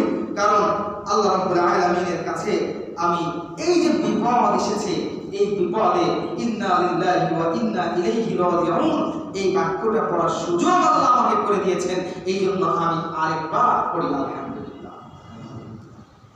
এই জন্য আমার ভাইরা কাজী শুরাইহ চতুর্থবার বলছেন আমি চতুর্থবার আরেকবার কেন আলহামদুলিল্লাহ পড়ি? কারণ চতুর্থবারেও আমি এইটা মনে করি এই বিপদটা যদি আল্লাহ রাব্বুল আলামিন আমার দ্বীনের বিষয় চাইতেন, অর্থাৎ দ্বীনের মধ্যে যদি কোনো বিপদ দিতেন, তাহলে আমি মুসলমান থাকতে পারতাম না। আমি হয়তো কাফের হয়ে যেতাম, কোন ফিতনায় পড়ে মুসলমান থেকে বিচ্যুত হয়ে যেতাম। এই জন্য দুনিয়াবি কোন ফিতনা দিয়ে দুনিয়াবি কোন বিপদ দিয়ে আল্লাহ আমাকে পরীক্ষা করেছেন। এই জন্য আমি কাজী শুরাইহ চতুর্থবার আরেকবার আলহামদুলিল্লাহ পাঠ করি। আল্লাহু আকবার। এই জন্য দেখেন ইমানি কুওয়াত কত বেশি। কাজী শুরাইহ যেমন হিকমা ছিলেন তেমন ভাবে তিনি অত্যন্ত চমৎকার প্রজ্ঞার সাথে তিনি বিচার কার্য আঞ্জাম দিতেন এবং তার আল্লাহ রাব্বুল আলামিনের কাছে খুলুসিয়াত কত বেশি ছিল। এই জন্য তিনি বিপদে 4 বার আলহামদুলিল্লাহ বলতেন। আপনি আমি যদি বিপদে এরকম ধৈর্য ধারণ করে আল্লাহ তাআলার কাছে সন্তুষ্টি চেয়ে যা দিয়েছেন আল্লাহ তাআলা এতে সন্তুষ্টি নিয়ে যদি আলহামদুলিল্লাহ বলতে পারি, আল্লাহ রাব্বুল আলামিন কিয়ামতের ময়দানে আমাদের জন্য ভালো কিছু অপেক্ষা করছে। কিয়ামতের ময়দানে আল্লাহ তাআলা আমাদের জন্য উত্তম কিছু প্রস্তুত করে রাখবেন এবং দুনিয়াতেও আমাদেরকে সম্মান ইজ্জত বাড়িয়ে দিবেন। কথা বলেন ঠিক কিনা? এই জন্য আমার ভাইরা আমাদেরকে ধৈর্যশীলদের অন্তর্ভুক্ত হতে হবে। ধৈর্য ছাড়া পৃথিবীর জমিনে কোনো কিছুই সম্ভব নয়। পৃথিবীতে জান্নাত পাওয়ার জন্য ধৈর্য অত্যন্ত বড় একটা বিষয়। ধৈর্য ছাড়া পৃথিবীতে কোনো বিষয়ে আপনি কনসেন্ট্রেশন ভালোভাবে নিতে পারবেন না। আপনি মসজিদে এসেছেন, নামাজে দাঁড়িয়ে গেছেন, নামাজে দাঁড়ানোর পর আপনার ভেতরে ধৈর্য নাই, দেখবেন নামাজের মধ্যে দাঁড়ানোর পরে আপনার মনোযোগটা নামাজে থাকবে না। একবার মাথা চুলকাবেন, একবার বডি চুলকাবেন, একবার অন্যান্য কাজ করবেন, আপনার মাইন্ড সেটআপটা নামাজ থেকে বাইরে চলে যাবে। এই জন্য ধৈর্য লাগবে, প্রত্যেকটা কাজে ধৈর্য লাগবে। রাসূল সাল্লাল্লাহু আলাইহি ওয়াসাল্লাম সহ যত নবী এবং রাসূল ছিলেন, যত মুত্তাকি বান্দা ছিল, এদের ভিতরে ধৈর্যের এই গুণটা ছিল। তারা কখনো তাড়াহুড়া করতেন না, ধৈর্য ধরতেন। তারা ধৈর্যের মাধ্যমে সবকিছুর পুরস্কার কামনা করতেন। আমার ভাইরা, এই জন্য পৃথিবীর জমিনে কোনো বিষয় আল্লাহ দিচ্ছেন না, আপনি ধৈর্যহারা না হয়ে আপনি দোয়া করতে থাকুন, আল্লাহ তাআলা আপনার দোয়া কবুল করবেন। এই জন্য আমার ভাইরা, আল্লাহ রাব্বুল আলামিন আমাদেরকে ধৈর্য ধারণ করার তৌফিক দান করেন। পড়েন আল্লাহুম্মা আমিন। সহিহুল বুখারীর আরেকটি বর্ণনা আল্লাহ রাসূল সাল্লাল্লাহু আলাইহি ওয়াসাল্লাম বলেছেন, ধৈর্য পৃথিবীতে মুমিনদের জন্য আলো স্বরূপ। এই ধৈর্য যখন মানুষের হারিয়ে যাবে তখন মুমিনদের আলো হারিয়ে চলে যাবে। আল্লাহর হাবিব সাল্লাল্লাহু আলাইহি ওয়াসাল্লামের কাছে একজন ব্যক্তি আসলো, আসার পর একটা দল আসলো আনসারীদের পক্ষ থেকে। তারপর সাআলু রাসূলুল্লাহ সাল্লাল্লাহু আলাইহি ওয়াসাল্লাম ফাআতাহু। আল্লাহর হাবিব সাল্লাল্লাহু আলাইহি ওয়াসাল্লামের কাছে আসার পর তারা রাসূলের কাছে কিছু চাইলো। আল্লাহ রাসূল সাল্লাল্লাহু আলাইহি ওয়াসাল্লাম তাদেরকে যা চাইলেন তা দিয়ে দিলেন। তারপর সুম্মা সাআলুহু, তারপর তারা আবার রাসূলের কাছে চাইলো। আল্লাহর হাবিব সাল্লাল্লাহু আলাইহি ওয়াসাল্লাম দ্বিতীয়বার আবার দিয়ে দিলেন তাদেরকে। তৃতীয়বার সুম্মা সাআলুহু ফাআতাহুম, বিশ্বনবী তাদেরকে তৃতীয়বার চাইলো, তৃতীয়বারও তাদেরকে দিয়ে দিলেন। তৃতীয়বারের পর ওই ব্যক্তিগুলো সুম্মা সাআলুহু, তাদেরকে তারা রাসূলের কাছে আবার কিছু চাইলো। আল্লাহ রাসূল বলছেন যে আমার কাছে যা ছিল সব কিছু আমি দিয়েছি, হাত্তা নাফিদা মা ইনদাহু, এমনকি দিতে দিতে আল্লাহ রাসূলের কাছে যা ছিল সব কিছু তাদেরকে দিয়েছেন, এরপরও তারা চায়। আল্লাহ রাসূল বলছেন তোমরা যে চাচ্ছ কিন্তু আমার কাছে এখন আর বর্তমানে কিছুই নাই তোমাদেরকে দেওয়ার জন্য। আল্লাহ রাসূল সাল্লাল্লাহু আলাইহি ওয়াসাল্লাম এরপর বললেন যে যে ব্যক্তি চাওয়া থেকে বিরত থাকবে সে ব্যক্তিকে আল্লাহ তাআলা বাঁচিয়ে দিবেন। পড়েন সুবহানাল্লাহ। 2 নম্বর, যে ব্যক্তি পরমুখাপেক্ষী হবে না আল্লাহ রাব্বুল আলামিন তাকে অভাব মুক্ত রাখবেন। পড়েন সুবহানাল্লাহ। মানুষের মুখাপেক্ষী হবে না, খুব কষ্ট হওয়া ছাড়া মানুষের কাছে কখনো ধার করবেন না। কিছু কিছু মানুষের স্বভাব আছে, আমাদের একটু কিছু হলেই মানুষের কাছ থেকে ধার করার স্বভাব রয়েছে। ধার দেনা করা এইটা আপনাকে মানে আপনার টেন্ডেন্সিটাকে, আপনার ব্যক্তিত্বটাকে, পার্সোনালিটিটাকে নষ্ট করে দেয়। এই জন্য আমার ভাইরা মানুষের কাছে খবরদার ধার দেনা করতে যাবেন না। খুব অভাব ছাড়া, প্রয়োজন ছাড়া চলতে পারছেন না, হচ্ছে না, ব্যবস্থা হয়ে যাবে। এরপরেও যদি কষ্ট হয়ে যায় তাহলে আপনি মানুষের কাছে যান, কিন্তু একটু হলেই মানুষের কাছে দৌড়ে চলে যাবেন, এটা করবেন না। সমাজের লোকের কাছে আপনার পার্সোনালিটি নষ্ট হয়ে যেতে পারে। এটা আল্লাহ হাবিব সাল্লাল্লাহু আলাইহি ওয়াসাল্লাম বলেছেন, পরমুখাপেক্ষিতা এটা ভালো নয়। আপনার কোনো কিছু প্রয়োজন আপনাকে আল্লাহকে বলেন, আল্লাহ কোনোভাবে আপনার ব্যবস্থা করে দেবে। আল্লাহ হাবিব সাল্লাল্লাহু আলাইহি ওয়াসাল্লাম বলেছেন আপনার যদি একটা জুতার ফিতাও পর্যন্ত চাইতে হয় সেটাও চাইবো কার কাছে? আরো জোরে বলেন কার কাছে? এই জন্য জুতার ফিতা ছিঁড়ে গেছে, হঠাৎ করে দেখছেন এমন একটা জায়গা দিয়ে আপনি যাচ্ছেন জুতার ফিতা নাই, ছিঁড়ে গেছে, এখন আপনি হাঁটতে পারছেন না। আপনি এমন অবস্থায় মানুষের কাছ থেকে জুতা ধার করতে যাবেন না। আপনি চাইতে থাকেন আল্লাহর কাছে, কোন একটা আল্লাহ তাআলা পদ্ধতি আপনাকে বদলে দিতে পারেন বা সহজ করে দিতে পারেন আপনার জন্য। এমন তো হয়ে যেতে পারে আপনি অমত অবস্থায় ওই রাস্তা দিয়ে যাচ্ছেন, ওই রাস্তা দিয়ে আরেকটা মুচি তার দোকান দিয়ে যাচ্ছে, তখন আপনি তার সাথে দেখা হয়ে গেল। কোন ইনসিডেন্টলি হয়ে যেতে পারে এটা আমার ভাইয়ের। এই জন্য আল্লাহ হাবিব সাল্লাল্লাহু আলাইহি ওয়াসাল্লাম বললেন পরমুখাপেক্ষিতা ভালো নয়। পরমুখাপেক্ষিতা যে ব্যক্তি করবে না আল্লাহ তাআলা তাকে অভাব মুক্ত রাখবেন, অভাব মুক্ত রাখবেন, অভাব মুক্ত রাখবেন। 3 নম্বর বিষয়, আল্লাহ হাবিব সাল্লাল্লাহু আলাইহি ওয়াসাল্লাম বলেন যে ব্যক্তি ধৈর্য ধারণ করে আল্লাহ তাআলা তাকে সবরের মতো এই গুণটা দান করে দেন। চিল্লায়ে বলেন সুবহানাল্লাহ। ধৈর্য ধারণ করার গুণটা এটা অনেক মহৎ একটা গুণ। এই ধৈর্যের গুণটা শুধুমাত্র জালেম সরকারের কাছে নয়, যুদ্ধের ময়দানে নয়, এই ধৈর্যের গুণটা প্রত্যেকটা জায়গায় আপনাকে খাটাতে হবে। আপনার স্ত্রী আপনার কথা শোনে না, আপনাকে ধৈর্য ধারণ করতে হবে, ধৈর্য ধারণ করতে হবে। আপনার স্ত্রীকে বোঝাতে হবে, ইসলামের পথে নিয়ে আসতে হবে। আপনার স্বামী আপনার কথা শোনে না, নামাজ আদায় করে না, ধৈর্য ধারণ করতে হবে, তাকে বোঝাতে হবে, আল্লাহর কাছে চাইতে হবে। এই সবরের গুণটা আপনি অর্জন করতে পারলে আল্লাহ রাব্বুল আলামিন আপনার দোয়া কবুল করবেন। এই জন্য আমার ভাইরা আল্লাহ রাব্বুল আলামিন বললেন, আল্লাহ রাসূল বললেন, সুতরাং ধৈর্যের চাইতে, সবরের চাইতে উত্তম কোনো জিনিস, উত্তম কোনো গুণ আর কিছুই হতে পারে না। এই জন্য আল্লাহ রাব্বুল আলামিনের নবী বলেছেন ধৈর্য হচ্ছে একটা আলোক পত্রিকা স্বরূপ। যখন তুমি ধৈর্য হারিয়ে ফেলবা তখন তোমার এই আলো নিভে যাবে।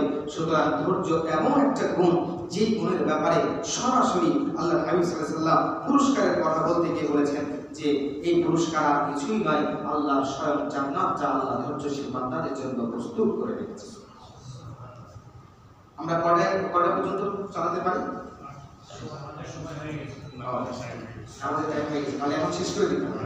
আচ্ছা, তো শেষ করে দিতে চাই, আল্লাহ রাব্বুল আলামিন এরপরে আয়াতে বলছেন ইয়াসআলুনাকা মাযা ইউনফিকুনা কুল মা আনফাকতুম মিন খায়রিন ফালিলওয়ালিদাইনি ওয়াল আকরাবিন ওয়াল ইয়াতামা ওয়াল মাসাকিন ওয়া ইবনিস সাবিল ওয়া মা তাফআলু মিন খায়রিন ফাইন্নাল্লাহা বিহি আলিম। আল্লাহ তাআলা বলছেন যে তারা আপনার কাছে জানতে চায়, প্রশ্ন করে যে তারা কি ব্যবহার খরচ করবে। আপনি বলেন মা আনফাকতুম মিন খায়রিন, তোমরা যা খরচ করো ফালিলওয়ালিদাইনি ওয়াল আকরাবিন, সেটা তোমাদের নিকটাত্মীয়র জন্য, সেটা তোমাদের পিতামাতাদের জন্য, এতিমদের জন্য, মিসকিনদের জন্য এবং পথিকদের জন্য। ওয়া মা তাফআলু মিন খায়রিন ফাইন্নাল্লাহা বিহি আলিম।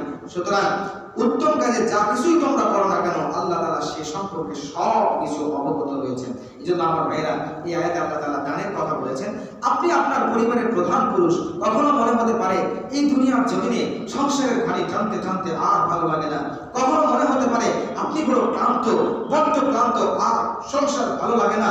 এই সব কিছু ঝামেলা ছেড়ে চলে যায় কোথাও এমন কোনো জায়গায়, যে জায়গায় একাকী গেলে শান্তি পেতে পারি। কিন্তু আমার ভাইরা, আল্লাহ রাসূল সাল্লাল্লাহু আলাইহি ওয়াসাল্লাম বলেছেন এই যে আপনি প্রত্যেকটা দিন আপনার সন্তানের জন্য খরচ করছেন, স্ত্রী সন্তান ছেলে মেয়ের মুখে অন্ন তুলে দিচ্ছেন, এই পরিশ্রম করছেন, এই পরিশ্রম হচ্ছে একটা ইবাদত। কিন্তু আপনাকে নিয়াত করতে হবে, এই পরিশ্রম হচ্ছে ইবাদত। এই ইবাদত আপনার পরিশ্রম হবে, ইবাদত হবে। আল্লাহ হাবিব বলেছেন যদি নিয়াত থাকে ইবাদতের, তাহলে আল্লাহ তাআলা এটার মাধ্যমে আপনার প্রত্যেকটা সন্তান স্ত্রী ছেলে মেয়ের মুখে প্রতিদিন যে খাবার তুলে দেন, রিজিক তুলে দেন, এই রিজিকের বিনিময়ে আল্লাহ তাআলা আপনাকে প্রতিনিয়ত সওয়াব দিচ্ছেন। সুবহানাল্লাহ। এই জন্য আমার ভাইরা, সুতরাং স্ত্রী সন্তান ছেলে মেয়ে পিতা মাতার জন্য খরচ করা, এগুলো প্রত্যেকটাই সাদাকার মধ্যে অন্তর্ভুক্ত হয়ে যাবে, আপনি সওয়াব পাচ্ছেন। এই জন্য আল্লাহ তাআলা এই আয়াতের মধ্যে বোঝাতে চাচ্ছেন দান করতে হবে নিকটাত্মীয়দেরকে, এদেরকে দান করার সব ফজিলত আল্লাহ তাআলা বর্ণনা করেছেন। আল্লাহ তাআলা আমাদের সকলকে এই আয়াত দুটি অনুসারে আমল করার তৌফিক দান করুন, পড়েন আল্লাহুম্মা আমিন। আল্লাহ তাআলা আমাদের ইসলাম সম্পর্কে বুঝে ইসলামকে মানার তৌফিক দান করুন, আল্লাহুম্মা আমিন।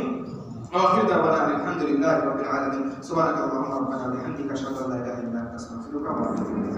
السلام عليكم ورحمة الله.